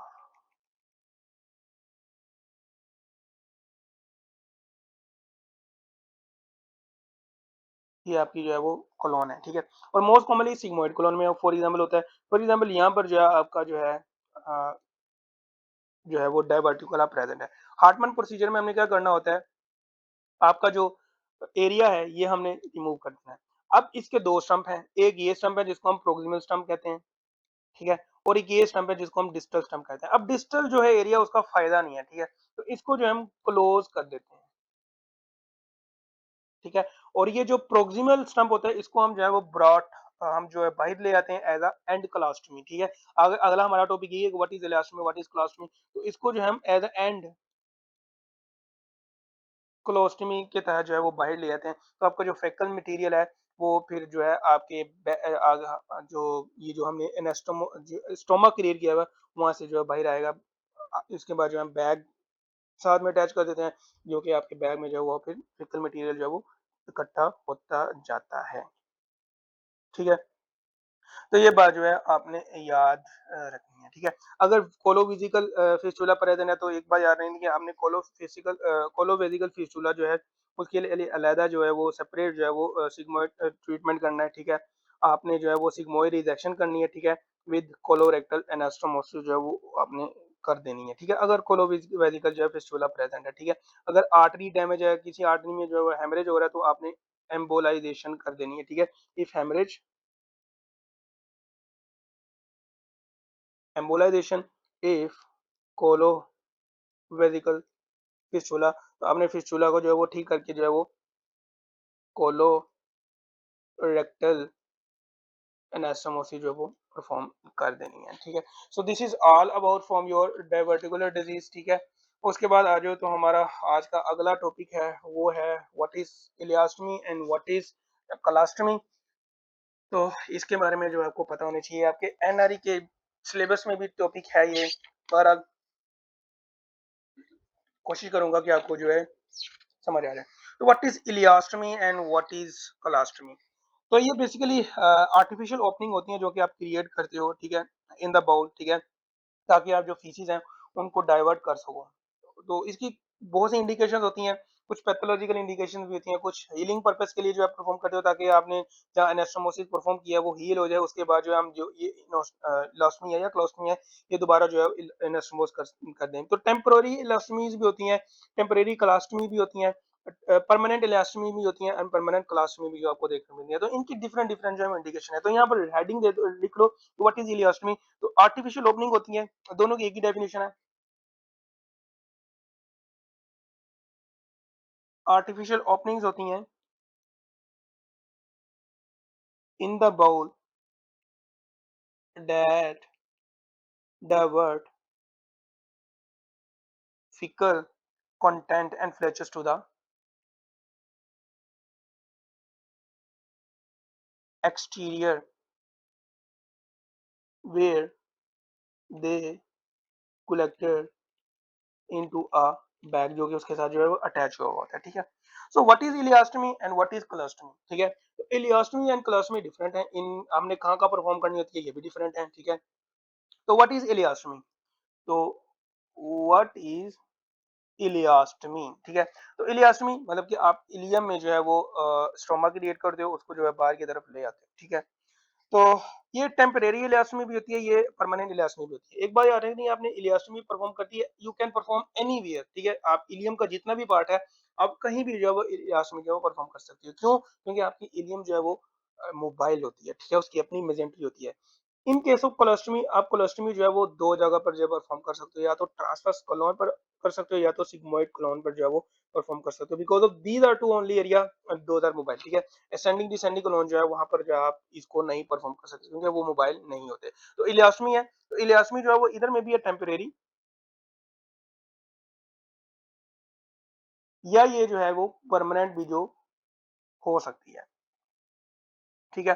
अब ये टेम्परेरी इलियास्टमी है या क्लोस्टमी है, फॉर एग्जांपल ये हम क्यों परफॉर्म करते हैं, ये हम इसलिए परफॉर्म करते हैं कि फॉर एग्जांपल हमने जो है एक कोलोन का जो है फॉर एग्जांपल हमने कोलोन का एरिया रिजेक्ट किया है, तो यहाँ पर जो है हमने अभी इसको जो है वो क्लोज किया, ये एनास्टोमोस किया है, फॉर एग्जांपल क्लोज नहीं किया हमने, यहाँ पर एनास्टोमोसिस की हुई है। For example this is your colon, हमने ये वाला एरिया जहाँ पर कैंसर था रिमूव कर दिया, अब हमने इसको एनास्टोमोस कर दिया, ठीक है। जब हमने एनास्टोमोस कर दिया तो एनास्टोमोटिक लीकेज होने के जो वो चांसेस होते हैं, अगर लीकेज हो गए तो वहां पर जो इन्फ्लेमेशन होगी, इन्फेक्शन होगी, परफोरेशन हो सकती है। तो एनास्टोमोटिक जहाँ जिन पेशेंट में हमने एनास्टोमोस किया होता है उन्हें most common cause of death ही ये होती है कि एनास्टोमोटिक लीकेज हो जाता है, उसके बाद पेरिटोनिटिस हो जाता है, सेप्सिस हो जाता है, बंदे की डेथ हो जाती है। तो हमने इसको अवॉइड करने के लिए क्या करना था, जो को फीकल मटेरियल आ रहा होता है उसको कहीं ना कहीं डाइवर्ट करना था, इसलिए हम जो है टेम्परेरी इलियोस्टोमी परफॉर्म करते हैं, ताकि ये जो एनास्टोमोटिक हमने एनास्टोमोसिस क्रिएट किया हुआ है ये हील हो जाए। जब ये हील हो जाएगा फिर ये जो हम टेम्परेरी इलियोस्टोमी जो है इसको दोबारा से जो है वो हम ठीक कर देते हैं, कवर कर देते हैं, हम जोड़ देते हैं, ठीक है। तो टेम्परेरी इलियोस्टोमी जो हम इसलिए परफॉर्म करते हैं, और ये मोस्टली जो है वो 6 to 8 वीक के बाद जो है हम इसको ठीक कर देते हैं। परमानेंट इलियोस्टोमी जो है हम परफॉर्म करते हैं if there is a ulcerative colitis या फेमिलियल एडिमेटस पॉलीपोसिस, ठीक है। क्यों परफॉर्म करते हैं, if there is a ulcerative colitis या there is a familial adenomatous polyposis जो है वो। अल्सरेटिव कोलाइटिस में क्या होता है कि आपकी फॉर एग्जांपल कभी कभार पूरी पूरी की पूरी जो है वो कोलोन जो है वो इन्वॉल्व होती है, तो आपको पूरी की पूरी कोलोन जो है अगर रिमूव करनी पड़ जाए तो आपको जो है फिर परमानेंट इलियोस्टोमी जो है जिसको हम एंड इलियोस्टोमी भी कहते हैं वो आपको परफॉर्म करनी पड़ जाती है, ठीक है। So this is all from what is ileostomy, और इलियोस्टोमी टेम्परेरी होती है एंड परमानेंट होती है। आगे आपकी बुडोगर की बुक में लिखा हो कि why temporary ileostomy is perform, तो ये मैंने ऑलरेडी जो आपको बता दिया है, ताकि आपकी जो एनास्टोमोसिस साइज है वो अच्छी तरह से जो वो हील हो सके। और ये उन पेशेंट में हम मोस्टली परफॉर्म करते हैं जिनमें सेप्सिस का खतरा हो, ठीक है, जिनमें हाई चांसेस हो गए एनास्टोमोटिक लीकेज हो, तो उनमें जो हम टेम्परेरी इलास्टोमी परफॉर्म करते हैं। परमानेंट क्यों परफॉर्म करते हैं? बिकॉज ऑफ अल्सरेटिव कोलाइटिस अगर पूरे के पूरे कोलोन को जो है वो इन्वॉल्व कर लेता, आप कर सकते हैं। फैमिलियल एडिनोमेटस पॉलीपोसिस, ये इसमें 100 से ज्यादा जो है पॉलिप्स बनते हैं। आगे इंशाल्लाह हमारा टॉपिक होगा ये भी अगले लेक्चर में, या उससे अगले लेक्चर में हो सकता है टॉपिक। तो इसमें जो 100 से ज्यादा जो आपको पॉलीपोसिस जो है वो देखने को मिलते हैं, and that has very very greater potential converting into the colorectal cancer. तो इसलिए जो हमें प्रोक्टोकोलेक्टमी जो है वो करनी पड़ती है। तो उस केस में भी जो आपको फिर इलियास्टमी जो है परमानेंट इलियास्टमी जो है वो परफॉर्म करनी पड़ सकती है। टाइप ऑफ इलियास्टमी क्या है? तो what are the type of ileostomy? तो 3 तरह की इलियास्टमी आप परफॉर्म कर सकते हो। The first one is your loop ileostomy, ठीक है। तो ये लूप इलियास्टमी जो है ये इसकी 2 ओपनिंग्स होती हैं, ठीक है। फॉर एग्जांपल ये आपकी इंटेस्टाइन जा रही है, ठीक है।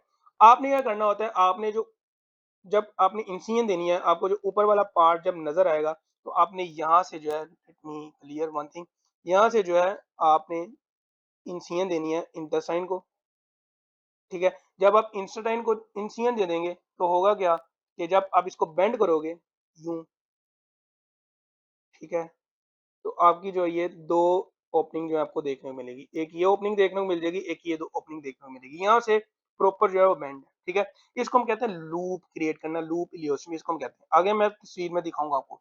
उसके बाद डबल बैरल इलियोस्टमी, डबल बैरल इलियोस्टमी, इसमें आप ये बेंड भी खत्म कर देते हो। आप ये for example this is your proper, this is your intestine, ठीक है। तो इंटेस्टाइन को जो है आप कट कर देते हो, ठीक है। तो एक ये एक हिस्सा हो गया, ठीक है, एक ये हिस्सा हो गया। This is your barrel shape, double barrel ileostomy. और तीसरी आपकी एंड इलियोस्टमी, और ये मोस्ट ऑफ द केसेस में परमानेंट होती है। इसमें सिर्फ और सिर्फ आपकी जो है एक होल जो है वो देखने को मिलता है, ठीक है, ओनली वन ओपनिंग, ठीक है। और ये बेसिकली परफॉर्म करते हैं तब जब आपकी टोटल प्रोक्टोलेक्टमी हो जाती है। टोटल प्रोक्टोलेक्टमी किन केसेस में हम पर क्या, अल्सरेटिव कोलाइटिस हो सकता है, या तो फेमिलियल एडिमेटोसिस, एडिमेटोस पॉलीपोसिस जो है, इन कंडीशन में जो आपको एंड में जो वो करनी पड़ सकती है। What is colostomy? तो कोलोस्टमी में आप क्या कर सकते हो, या तो परमानेंट परफॉर्म कर सकते हो, या तो जो है वो टेम्परेरी परफॉर्म कर सकते हो। तो ये भी उसी तरह परमानेंट, ठीक है, या तो टेम्परेरी जो है वो परफॉर्म कर सकते हो कोलोस्टमी, ठीक है। कहाँ परफॉर्म कर सकते हो, या तो आप सिग्मोइडल एरिया पर परफॉर्म कर सकते हो, या तो आप ट्रांसवर्स कोलोन पर जो है ये परफॉर्म कर सकते हो, ठीक है। टेम्परेरी आप जो है कब परफॉर्म कर सकते हो, जब आपको जो है रेक्टल परफोरेशन देखने को मिले, ठीक है। आपने रेक्टल परफोरेशन को ट्रीट कर लिया, अब उसको हीलिंग के लिए टाइम चाहिए, तो आप जो है फीकल को डाइवर्ट करने के लिए जो टेम्परेरी कोलोस्टमी जो है वो परफॉर्म कर सकते हो, ठीक है। उसके बाद if there is a high recurrent fistula in ano, तब भी जो है परफॉर्म कर सकते हो। In case of Crohn disease में आपको जो फिस्टुला इन एनो देखने को मिलता है। And if there is anastomosis of the rectum, ठीक है। और हिस्टरिंग डिजीज में भी जो है आप ये परफॉर्म जो है वो कर सकते हो, ठीक है। कॉम्प्लिकेशंस इनकी क्या है, इलास्टमी एंड कोलोस्टमी की? तो कॉम्प्लिकेशन मैंने अगली स्लाइड में भी डाली हुई है, लेकिन यहाँ पर हम जो है वो देख कर लेते हैं व्हाट आर द कॉम्प्लिकेशंस। तो कॉम्प्लिकेशन आपको जो है वो diarrhoea is a most common in ileostomy, diarrhoea is most common in ileostomy. अगर किसी बंदे ने अच्छे से लेक्चर लिया तो हम पहले फीकल फिस्टुला को भी पढ़ के आए हैं, और हमने जो है शॉर्ट बॉल सिंड्रोम को भी पढ़ के आए हैं। तो वहाँ पर हाइपोट फिस्टुला भी देखा हमने, और वहाँ पर डायरिया भी हमने देखा कि कहाँ पर ज्यादा होता है। तो डायरिया कहाँ पर ज्यादा होता है, वहाँ पर जहाँ पर इंटेस्टाइन जो अपनी कैपेसिटी जो है वो लूज कर देता है अब्जॉर्प्टिव की। तो अगर इलियास्टमी है, इलियास्टमी क्या है, हम इंटेस्टाइन में जो है वो स्टोमा परफॉर्म करें, तो वहां पर जो है वो आपका फीकल कंटेंट है वो अच्छे से अब्जॉर्ब नहीं होगा। अच्छे से अब्जॉर्ब नहीं होगा तो वो फीकल कंटेंट है वो लिक्विड फॉर्म में जो है वो एज अ फीसिस मटेरियल जो है बाहर आ सकता है, ठीक है। तो डायरिया जो आपको इलियोस्टमी के केसेस में जो आपका फीकल कंटेंट बैग में कलेक्ट हो रहा होता है वो बेसिकली लिक्विड फॉर्म में होता है। क्यों होता है? बिकॉज ऑफ अब्जॉर्प्शन अच्छे से नहीं हुई होती। जब वो अब्जॉर्प्शन अच्छे से नहीं हुई होगी तो आपको डायरिया देखने को मिलेगा, ठीक है। प्लस आपको जो है वो इलेक्ट्रोलाइट इम्बैलेंसेस देखने को मिलेंगे इन केस ऑफ इलियोस्टमी, ठीक है? उसके बाद स्किन एक्सकोरिएशन जो है वो देखने को मिलेगी। ये क्या होता है? ये होता ये है कि अब जब डायरिया फॉर एग्ज़ाम्पल वो लिक्विड कंटेंट है, तो वो जो लिक्विड कंटेंट है, अगर स्किन के साथ लगेगा बाय चांस, तो वहाँ पर जो है वो स्किन एक्सफोलिएशन जो आपको देखने को मिलेगी। इसलिए आप जब इलियोटोमी परफ़ॉर्म करते हो, तो हमेशा 3 सेंटीमीटर अबव द स्किन जो है आपने स्पाउट करना होता है। For example this is your skin और आपने जो है अबाउट 3 सेंटीमीटर जो है वो अबव द स्किन जो है वो अपने जो स्टोमा जो है वो क्रिएट करना होता है। इसको हम कहते हैं स्पाउटेड या पाउचिंग ऑफ द इलियोस्टोमी, ठीक है? इसको हम कहते हैं पाउचिंग या स्पोर्टिंग ऑफ द इलियोस्टोमी, ठीक है? ताकि वो जो बैग है वो अच्छे से अटैच हो जाए। तो जब बैग अटैच हो जाएगा तो वो जो लिक्विड कंटेंट है वो बैग में चला जाएगा। लेकिन अगर आप ये परफॉर्म नहीं करते, आप फ्लश कर देते हो विद इन द स्किन, तो अगर यहाँ पर आप ओपनिंग क्रिएट करते हो, फॉर एग्जांपल इस तरह की ओपनिंग क्रिएट करते हो, तो जब आप बैग अटैच करोगे तो वहाँ पर जो है वो स्किन के साथ जो है वो लिक्विड है वो हो सकता है, ठीक है? कॉन्टैक्ट में आ सकता है। जब वो कांटेक्ट में आ गया तो आपको स्किन एक्सकोरिएशन जो है वो देखने को मिलेगी इन पेशेंट्स में, ठीक है? तो skin excoriation is also associated with the ileostomy because of वहाँ पर लिक्विड कंटेंट होता है, ठीक है? उसके बाद प्रोलैप्स हो सकते हैं इन पेशेंट में। प्रोलैप्स जो है वो देखने को मिलता है। इलियम हो सकता है या कोलोन, इन दोनों में कोई भी जो है वो हिस्सा प्रोलैप कर सकता है इनटू द स्टोमा, ठीक है? तो प्रोलैप्सिंग ऑफ द स्टोमा आपको जो है वो देखने को मिल सकता है, ठीक है? उसके बाद हाँ, ये जो स्किन एक्सफोलिएशन है, it is the most common early complication है, ठीक है? अगर आपने स्पॉटिंग इलियोटोमी क्रिएट नहीं की हुई। उसके बाद आपको क्या देखने को मिलता है, रिट्रैक्शन देखने को मिल सकती है। रिट्रैक्शन मतलब कि ये स्टोमा है जो है वो अंदर की तरफ जा सकता है, ठीक है? तो ये हो गया। उसके बाद जो है आपको स्टेनोसिस ऑब्स्ट्रक्शन देखने को मिल सकती है ऑफ द ओरिफाइस जो आपने परफॉर्म बनाया हुआ है, ठीक है? उसके बाद जो है पैरा स्टोमल हर्निया देखने को मिलता है and this is most common late complication. Most common early complication skin excoriation. Most common late complication is your parastomal hernia जो आपने एक क्रिएट किया हुआ स्टोमा, वहां से कोई भी इंटेस्टाइन का पार्ट या लूप जो है वो बाहर आ सकता है, ठीक है? That is your called parastomal hernia, ठीक है? ब्लीडिंग हो सकती है, ठीक है? उसके बाद जो है स्पाइलेज ऑफ द कंटेंट जो है आपको देखने को मिल सकते हैं, ठीक है? into the wound that will cause the infection. So these are your complication of the ileostomy and colostomy. अब कुछ बातें जो आपने याद रखनी है, वो याद रखनी है कि आपने इलियोटोमी कहाँ परफॉर्म करनी है, आपने कोलोस्टोमी जो है वो कहाँ परफॉर्म करनी है। तो इलियोटोमी जो है आपने परफॉर्म करनी है, it is usually perform at the right iliac fossa, ठीक है? Right iliac fossa. यहाँ पर मैं दोबारा लिख देता हूँ ताकि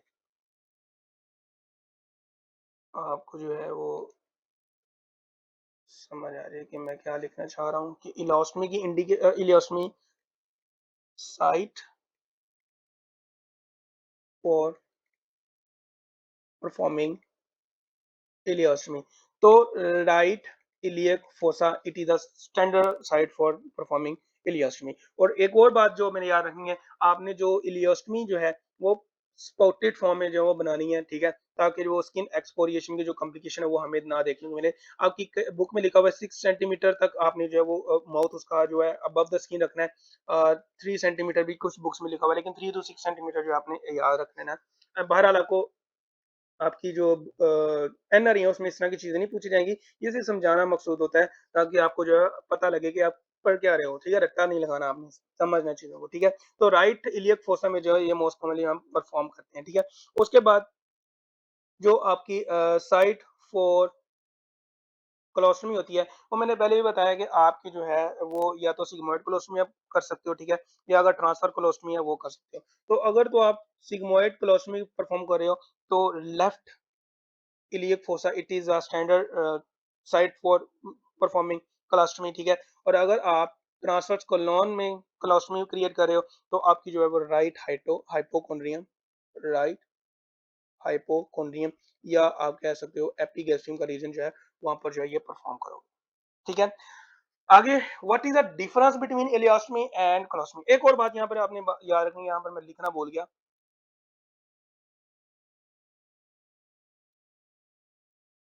और वो है आपकी कुछ बातें जो आपने कोलोस्टमी या इलियोटोमी के दौरान जो है वो याद रखनी है। वो ये याद रखनी है, इलियोटोमी and colostomy should be away from bony landmark, ठीक है। तो आपने इलियोस्टमी जो है वो राइट इलियक फोसा में परफॉर्म तो करनी है, लेकिन वहां पर ये भी लिखा हुआ है कि आपने 6 सेंटीमीटर अवे फ्रॉम द जो आपका बोनी लैंडमार्क है वहां से जो है वो परफॉर्म करनी है, ठीक है, क्योंकि आपने बचाना होता है। दूसरी बात, away from should be performed away from belt line, ठीक है। तो ये बातें जो है आपने याद रखनी है। तीसरी बात आपने जो याद रखनी है इलियोस्टमी में, इसमें जो है आपने for ileostomy the stoma should be spotted और ऑर्चर्ड, ठीक है। और कोलोस्टमी के लिए ये रिक्वायर नहीं होता, आप स्किन के साथ जो भी है फ्लश कर सकते हो, लाइक दिस इज योर इलोस्टमी, ठीक है। ये मैंने ओपनिंग बना दिया है और आपकी जो है जो कोलोस्टमी है वो इस तरह की होती है, आप स्किन के साथ जो है वो फ्लश कर सकते हो, ठीक है। इलियोस्टमी में आपने स्पॉटेड क्यों करना होता है वो मैंने पहले बता दिया, to avoid the skin excoriation, ठीक है। सो अगली पिक्चर में आपको पोटेंशियल इलास्टोमिक कॉम्प्लिकेशन भी देखने को मिलेंगी है, आपको ब्लीडिंग देखने को मिलती है, आपको हर्निया देखने को मिलता है, प्रोलैप्स आपको देखने को मिल सकता है, ठीक है। नेक्रोसिस हो सकती है, स्किन इरिटेशन जिसको हम स्किन एक्सकोरिएशन भी कहते हैं, एंड रिट्रैक्शन स्टेनोसिस भी जो है आपको देखने को मिलती है। So these are the kind of the type of the ileostomy, ठीक है। आप एंड इलियोस्टमी देख सकते हो कि हमने जो है एक ओपनिंग करनी होती है, ठीक है, वन ओपनिंग, और ये परमानेंट होती है मोस्ट ऑफ द केस में। लूप इलियासमी में मैंने बताया कि आप नीचे से जो है वो बेंड करते हो, ठीक है, ऊपर से जो है आपने कट करना होता है पहले, फिर उसके बाद उसके जो है माउथ बनाने होते हैं, तो ये लूप इलियोसमी है, ये भी टू ओपनिंग होती है इसकी। और एंड लूप एंड इलियोसमी में आप देख रहे हो कि आपने अंदर से जो है वो अटैच ही रखना है, ठीक है, और आप जो है वो दो सेपरेट जो है वो ओपनिंग कर देते हो, इसको हम बैरल शेप्ड इलियोस्टमी भी जो है वो कहते हैं, ठीक है। तो अगर आपके पास पिक्टोरियल डायग्राम आ रही है एक बंदे की, हमने वो इलियोस्टमी या क्लोस्टमी परफॉर्म किया है, तो आप कैसे पता लगाओगे कि इधर इट इज अ क्लोस्टमी और इलियोस्टमी? तो एक तो आपने सबसे पहले साइड को देखना है कि विच काइंड ऑफ साइड, अगर राइट इलियक फोसा है तो वो इलियोस्टमी ही है, ठीक है। और अगर इलियोस्टमी है तो ये आपकी स्किन है फॉर एग्जांपल, ठीक है, तो स्किन से ऊपर हमने किया है तो स्पॉटेड फॉर्म में होती है, ठीक है, तो ये आपकी इलियोस्टमी है, ठीक है। कोलोस्टमी के कैसे हमने देखना है, कोलोस्टमी को हमने देखना है कि there is a region hypochondrium है, राइट हाइपोकॉन्ड्रियम है, या एपिगैस्ट्रियम है, या सिग्मोइडल जो है लेफ्ट इलियक फोसा है वहां पर परफॉर्म है। और दूसरी बात, अगर वो स्किन के साथ ही फ्लैश है तो ये आपकी कोलोस्टमी। तो इस तरह से जो है आप देख सकते हो कि what is ileostomy and what is colostomy. और आपको ड्यूरिंग द राउंड जो है वो डॉक्टर जो है पूछेंगे, लाजमी पूछेंगे कि इलियोस्टमी है या कोलोस्टमी है, ठीक है। तो आपने बताना है कि ये इलियोस्टमी है और ये कोलोस्टमी है। वो फिर आपसे ये भी पूछेंगे कि किन रीजन की बुनियाद पर तुमने कहा है कि this is ileostomy and why not this is not colostomy. तो आपने उनको फिर रीजन भी बताने देनी है कि ये रीजन है, हम इलियोस्टमी इसलिए यहाँ पर परफॉर्म करते हैं बिकॉज ऑफ इलियम जो आपकी मोबाइल होती है, और इसकी मोस्ट कॉमन लोकेशन जो वो राइट इलियक फोसा है above the 6 centimetre of the bony landmark. और वो पूछ सकता है कि भाई हम ये किन चीजों का ख्याल रखना होता है हमने इलियोस्टमी क्रिएट करने वक्त या कोलोस्टमी। तो हमने बताना है कि भाई साहब, डॉक्टर साहब या सर जो भी हैं, आपने उनको बताना है कि भाई साहब हमने तो एक तो away from the belt line, आपने पेशेंट को बोला भाई आप बेल्ट कहाँ पर बांधते हो, तो बेल्ट लाइन से अवे जो है आपने इलियोस्टमी क्रिएट करनी होती है, ठीक है। उसके बाद बोनी लैंडमार्क से जो वो आपने अवे परफॉर्म करनी होती है। वो आपसे पूछ सकता है कि why in case of colostomy जो है हम फ्लश कर सकते हैं, फ्लश करते हैं विद इन द स्किन, और हम इलियोस्टमी के केस में हम ये स्टोमा जो है इसको ऊपर की तरफ क्यों लेके आते हैं, या हम स्पॉटेड क्यों करते हैं या पोचिंग क्यों करते हैं। तो आपने बताना to avoid the skin excoriation. तो ये सारी की सारी बातें जो है मैंने आपको बता दी हैं। जब आप जनरल सर्जरी के राउंड में होंगे तो बड़े पेशेंट्स आते हैं इलास्टमी क्लास्टमी जिनमें परफॉर्म की हुई होती है, तो आपको वहां पे पूछेंगे लाजमी। तो पीजीआर के जो स्टूडेंट होते हैं उनसे क्वेश्चन किए जाते हैं, तो आपसे भी जो है वो पूछेंगे। तो आपने एक अच्छा स्टूडेंट होने का जो है वो सबूत देना है उनको, ठीक है, शाबाशी लेनी है, दिल लगा के जो है मेहनत करनी है। हाउ जो में आई नो कि आपको पे नहीं मिलेगी, लेकिन आप यू कैन से कि अमेरिका जाने के लिए तो ऑब्जर्वरशिप करते हो, उसके लिए जो पैसे पे करते हो, तो आप यही समझ लो कि आप यार हम पैसे दे के जो ऑब्जर्वरशिप जो है यार ट्रेनिंग ले रहे हैं, ठीक है। तो कुछ नहीं होता, आप अगर अच्छे से ट्रेनिंग लोगे तो आपका जो वो 1 साल है वो आगे आपको आने वाले वक्त में जो है वो एक अच्छा डॉक्टर बनाएगा। तो आप वो जो आपने नहीं कमाया होगा वो आप कंपेंसेट कर लोगे अगर आपने अच्छे से जो हाउस जॉब जो है वो की हुई होगी, ठीक है। तो अब आ जाओ हमारे क्वेश्चंस हैं, what the clinical scenarios. Clinical scenarios मैं इसलिए भी करवाता हूँ ताकि आपको टॉपिक देख लो, टॉपिक करने के बाद आपकी जो है प्रैक्टिस हो जाए। तो हमेशा जो है टॉपिक करने के बाद जो है प्रैक्टिस किया करो। अब तो एआई आ चुका है, चैट जीपीटी आ चुका है, जेमिनी आ चुका है, तो आप उनसे जो है वो कह सकते हो कि यही यार मैंने ये टॉपिक कर लिया है, मुझे इसके जो है वो क्लिनिकल सिनेरियोज बना के दे दो। तो आपने इस तरह से जो है प्रैक्टिस कर लेनी है। किसी से बेस जो है खरीदने की जरूरत नहीं है, वो आपको बड़े अच्छे जो है वो क्लिनिकल सिनेरियोज बना के दे सकता है, ठीक है। A 48 years old man who underwent emergency laparotomy and bowel dissection for complicated diverticular disease 10 days ago present with spiking fevers हो रहे हैं, उसको localized abdominal tenderness भी है and discharge of the feculent fluid gas originating from the abdominal surgical wound। अब surgical wound से जो है डिस्चार्ज हो रहा है फीकल का भी और गैस का भी, ठीक है। Which of the following term correctly describes this abnormal epithelialized or fibrous connection between the intestinal lumen and the skin surface, ठीक है। तो आपके क्वेश्चन में ही इसका आंसर मौजूद है कि एबनॉर्मल कनेक्शन है वो इंटेस्टाइन ल्यूमन और स्किन के दरमियान है। तो इंटेस्टाइन एंटेरो हम कह सकते हैं, एंटेरो, और स्किन जो है वो क्यूटेनियस है। तो ये आपका पहला ऑप्शन ही बनता है, एंटेरोक्यूटेनियस फिस्टुला, ठीक है। गैस्ट्रोक्यूटेनियस फिस्टुला आपका स्टोमक और गैस्ट्रिक के दरमियान, गैस्ट्रिक और स्टोमक और स्किन के दरमियान फिस्टुला बनता है, इसको हम गैस्ट्रिक फिस्टुला कहते हैं। तो ये तो यहाँ पर कहीं से भी नहीं बनता, ठीक है, दिस इज नॉट, ठीक है। और कोलोवेजिकल फिस्टुला, कोलोवेजिकल फिस्टुला बेसिकली आपके कोलोन और ब्लैडर के दरमियान जो है वो फिस्टुला बनता है। और इसमें मैंने आपको बताया था कि प्रेजर्वेशन क्या हो सकती है कि faecal matter plus air bubble in urine जो है आपको देखने को मिल सकते हैं। एंड एंटेरो एंटेरिक फिस्टुला मतलब इंटेस्टाइन और इंटेस्टाइन के दरमियान जो है फिस्टुला बन सकता है। तो ये भी यहाँ पर जो है नहीं हो सकता। तो जिसने, ये तो वो क्वेश्चन है ये जिसने ना भी ना पढ़ा हो टॉपिक, उसको भी जो है ये एमसीक्यू जो है वो आना चाहिए। इतना हलवा एमसीक्यू सही है क्योंकि इसके क्वेश्चन में जो है बता दिया गया था। लेकिन एनआरई में आपको इस तरह के इतने इजी एमसीक्यूज नहीं आएंगे। बहरहाल आ भी सकते हैं, कुछ कहा नहीं जा सकता। A 50 years old man with high output enterocutaneous fistula, high output, अब enterocutaneous fistula की बात हो रही है तो मतलब कि आपका जो है वो इलियम इन्वॉल्व है।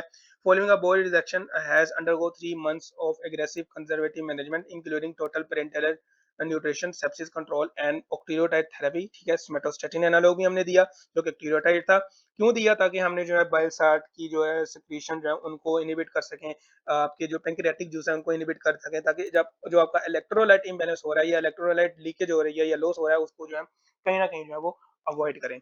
However, this fistula shows no sign of the spontaneous closure due to the persistent distal obstruction and mature epithelial fibrous tract, जो कि हमने फ्रेंड के निमोनिक से जो है वो देखा था कि कुछ फैक्टर्स जो है जो कि फिस्टुला की जो है वो हीलिंग नहीं करवाते, फिर उसके लिए जो आपको प्लांट सर्जरी परफॉर्म करनी पड़ती है। The surgical team decided to proceed with definitive operative intervention, which of the following represent the correct timing and core surgical principle for the definitive operation management of a persistent enterocutaneous fistula? Immediate re-exploration within 48 to 76 hours of the fistula formation, ये नहीं होगा, ठीक है। Delayed definite surgery perform delay 6 month or more other the initial operation, ठीक है। Simple पर string future, ये भी नहीं हो सकता, ठीक है। आपने सबसे पहले जो है वो आपने जब आते हैं पेशेंट इसके साथ तो आपने हमेशा जो है वो 6 मंथ तक जो है वो डिले लाजमी करना होता है, ठीक है, ताकि आप देख सको कि स्पॉन्टेनियस क्लोजर जो है वो हो जाए, हो सके या नहीं, ठीक है। लेकिन अगर ये नहीं होता तो फिर जो है आपने प्लान सर्जरी जो है वो परफॉर्म करनी है, ठीक है। तो 78 टू 48 टू 72 आवर्स तो ये हो नहीं सकता क्योंकि वो हिस्ट्री बता रहा है कि 3 मंथ्स अगो जो है वो उसकी सर्जरी हुई है। तो ये 2-3 दिन की तो बात नहीं है, तो ये ऑप्शन नहीं है। तो आपने पहले स्पॉन्टेनियसली तो वो देखना ही देखना है कि वो एक्चुअल में होता है या नहीं, ठीक है। आपने फिर टाइम देना है, यहाँ पर बताया तो है no sign of spontaneous closure due to the persistent distal obstruction and mature epithelialization, ठीक है। तो आपने डेफिनेटिव सर्जरी परफॉर्म करनी है लेकिन डिले करना है। आप उस आपने उसको प्लान सर्जरी जो है वो परफॉर्म करनी है, ठीक है। थोड़ा सा टाइम दे और देना ताकि देख सकेंगे वो क्लोज खुद ब खुद होता है या नहीं, ठीक है। नेक्स्ट क्वेश्चन है हमारा, 45 years old woman undergo massive small bowel resection for mesenteric ischemia, ठीक है, having 120 centimeter functional jejunum, ठीक है। She developed watery diarrhea, dehydration and severe malabsorption. What is the primary underlying pathophysiology of this condition? तो हमने small intestine को जो वो remove कर दिया। तो स्मॉल इंटेस्टाइन जब रिमूव कर देंगे तो वहां पर अब्जॉर्प्शन नहीं होगी। तो आपका यहाँ पर ऑप्शन ए है, rapid intestinal transit and loss of absorption absorptive surface area. तो यही आपका जो ऑप्शन होता है। दूसरा बैक्टीरियल ओवरग्रोथ और रैपिड गैस्ट्रिक एम्पटिंग क्रॉनिक, ये कहीं से भी नहीं ऑप्शन बनते। A 40 years old man present with acute severe abdominal pain out of proportion to the physical finding, followed by extensive bowel necrosis requiring emergency resection of 250 centimeter of small intestine. Which of the following is most common cause of short bowel syndrome in adults? तो most common काज क्या थी, वो आपकी massive mesenteric ischemia थी। और मैंने आपको बताया था कि इस्कीमिया जब हो एसएमए का, तो वो small second part of the duodenum से लेकर जो है वो half of the transfer phloem तक जो है वो एरिया इन्वॉल्व होता है। तो आपको काफी ज्यादा जो है वो यहाँ पर देख भी सकते हो कि काफी ज्यादा जो है इंटेस्टाइन जो है रिमूव करनी पड़ रही है। तो the most common cause is massive mesenteric ischaemia, ठीक है। क्रोन डिजीज आल्सो काज, लेकिन ये मोस्ट कॉमन नहीं है, क्रोन डिजीज कॉमनली नहीं होती, ठीक है। रेडिएशन इंटेराटस जो इसका रोल जो है आपको देखने को मिलता है फिस्टुलाज में, ठीक है। और मिडगट बुलबुलस का भी जो है वो आप पार्ट रिमूव करते हो, सारा का सारा इंटेस्टाइन जो है वो रिमूव नहीं करते। या मिडगट बुलबुलस में अगर निक्रोसिस हो चुकी है, स्ट्रैंगुलेशन हो चुकी है, तो तब भी जो है आपको परफॉर्म करनी पड़ती है। लेकिन मोस्ट कॉमन जो आपकी मैसिव मेसेंटेरिक इस्कीमिया है।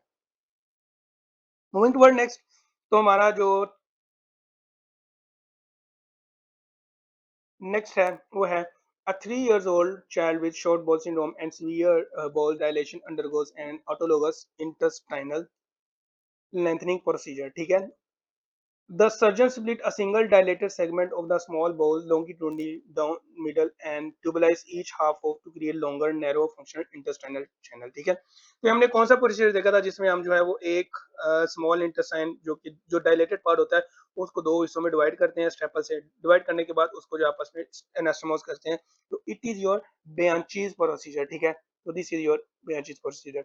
नॉट डूएनवाई रिकंस्ट्रक्शन, नॉट सिक्सोप्लास्टी, ठीक है। सिक्सोप्लास्टी मोस्ट कॉमनली हम जो है वो क्रोन डिजीज के पेशेंट में जो परफॉर्म करते हैं। तो ये जो दूसरा प्रोसीजर है आपका सीरियल ट्रांसफर एंटेरोप्लास्टी, जिसको हम स्टेप प्रोसीजर भी कहते हैं, ये बेसिकली हम जिगजैग जो है वो स्टेपलिंग करते हैं ताकि जो मोटिलिटी है उसको जो स्लो डाउन किया जाए for maximum absorption capacity. Next हमारा जो है वो है 25 years old man present with acute right lower quadrant abdominal pain, nausea, low grade fever. Emergency laparoscopy reveals an inflamed blind and pouch arising from the anti-mesenteric border. देखा मैंने बताया था कि anti-mesenteric border, it is your buzzword to check, maybe it is a case of Meckel's diverticulum, ठीक है, of the ileum located approximately 60 centimeter to the ileocecal vein, जो कि approximately 2 feet ही बनते हैं। Histopathological examination of the excised specimen reveals enteropathic heterotopic gastric mucosa, ठीक है। Which of the following is most likely diagnosis. तो 25 years old man present कर रहा है। अब आप कहोगे कि तो यार ये कंजेनिटली होता है, तो मैंने ये भी बताया था कि मोस्ट ऑफ द केसेस में जो ये एसिम्प्टोमेटिक पेशेंट होता है, लेटर ऑन लाइफ जो है प्रेजेंट कर सकते हैं सिम्टम के साथ। तो 25 इयर्स एज है या 30 इयर्स एज है, तो उसमें भी मैकल डिवाइटिकल हो सकता है। शुरू में उसको जो सिम्टम्स नहीं आई थी, अब आ रही हैं सिम्टम्स। तो इसका मोस्ट कॉमन वो कह रहा है कि what is most likely diagnosis. So acute appendicitis not, chronic diverticular no, Meckel diverticulum is your right answer, ठीक है। So this is your right answer. Moving to the next, and this is your what is a 6-year-old boy present with colicky, abdominal pain, vomiting, and passage of the dark red jelly stools, ठीक है। Interception में भी आपको देखने को मिल रहा है। Diagnostic imaging and surgical exploration confirm a complication arising from a congenital remnant of vitelline duct. Which of the following is the most common complication of mecal diverticulum in children, ठीक है। तो intestinal perforation leading to generalized peritonitis, ठीक है। ये नहीं हो सकता। Lower gastrointestinal haemorrhage from the ectopic gastric mucosa, तो this is your most common complication. और ये में हम आपकी बुक में भी लिखा हुआ है कि 30 to 50% पेशेंट में जो आपको देखने को मिलता है। तो क्यों देखने को मिलता है? बिकॉज ऑफ आपका गैस्ट्रिक म्यूकोसा है। आपका जो ये गैस्ट्रिक म्यूकोसा है ये जो है एसिड प्रोड्यूस करता है। तो जब एसिड प्रोड्यूस करेगा तो परफोरेशन आपको देखने को मिलेगी, और परफोरेशन की वजह से ब्लीडिंग होगी, क्योंकि आपका जो ये मेकल डिवर्टिकुलम होता है इसकी खुद की ब्लड सप्लाई होती है, तो आपको हेमरेज जो है वो देखने को मिलेगा। नेक्स्ट है हमारा 10 years old boy present with intermittent painless episode of the dark red rectal bleeding and mild fatigue. His physical examination is unremarkable and stand initial tests including routine hemogram and standard gaic fecal ocular blood test, ठीक है, are inocclusive or intermittently negative despite ongoing subtle gastrointestinal blood loss, ठीक है। Which of the following investigation is the most sensitive diagnostic modality used specifically to detect ectopic gastric mucosa and localize minimal and intermittent lower gastrointestinal bleeding? तो मैंने बताया था कि जब GI lower GI upper GI जो है वो perform कर लेते हो endoscopy to check where is the bleeding, तो अगर आपको नहीं मिलती तो आपने जो है फिर एक टेस्ट परफॉर्म करना होता है, दैट इज योर टेक्नीशियम 89 पर टेक्नेट स्कैन, जिससे जो आपको अबाउट 0.1 ml पर सेकंड की भी ब्लीडिंग जो है वो देखने को मिल जाएगी, प्लस आप जो है उसको गैस्ट्रिक म्यूकोसा भी जो है उससे देख सकते हैं। So right answer is your here technetium 99 technetate scan. Next है हमारा a 65 years old man present with chronic recurring left lower quadrant abdominal pain, alternating bowel habits, and no sign of acute inflammation. Barium enema and colonoscopy reveal numerous flaws like mucosal and submucosal herniation protruding through the muscular wall of the sigmoid colon. ठीक है, ये colonic diverticular का case है, specifically along the sites where blood vessels penetrate the circular muscular layer. Which of the following terms correctly describe this structure portraying a true colonic diverticular? No. True नहीं है, true आपको सिर्फ और सिर्फ मेकल diverticula में जो है वो देखने को मिलता है। False colonic diverticula, this is your right answer, तो आपको जो है फॉल्स कोलोनिक डायवर्टिकुला जो है वो देखने को मिलता है। अगला हमारा क्वेश्चन है, अ 58 years old man present with severe left lower quadrant abdominal pain, fever, leukocytosis, and tenderness. A clinical diagnosis of the acute diverticulitis is made.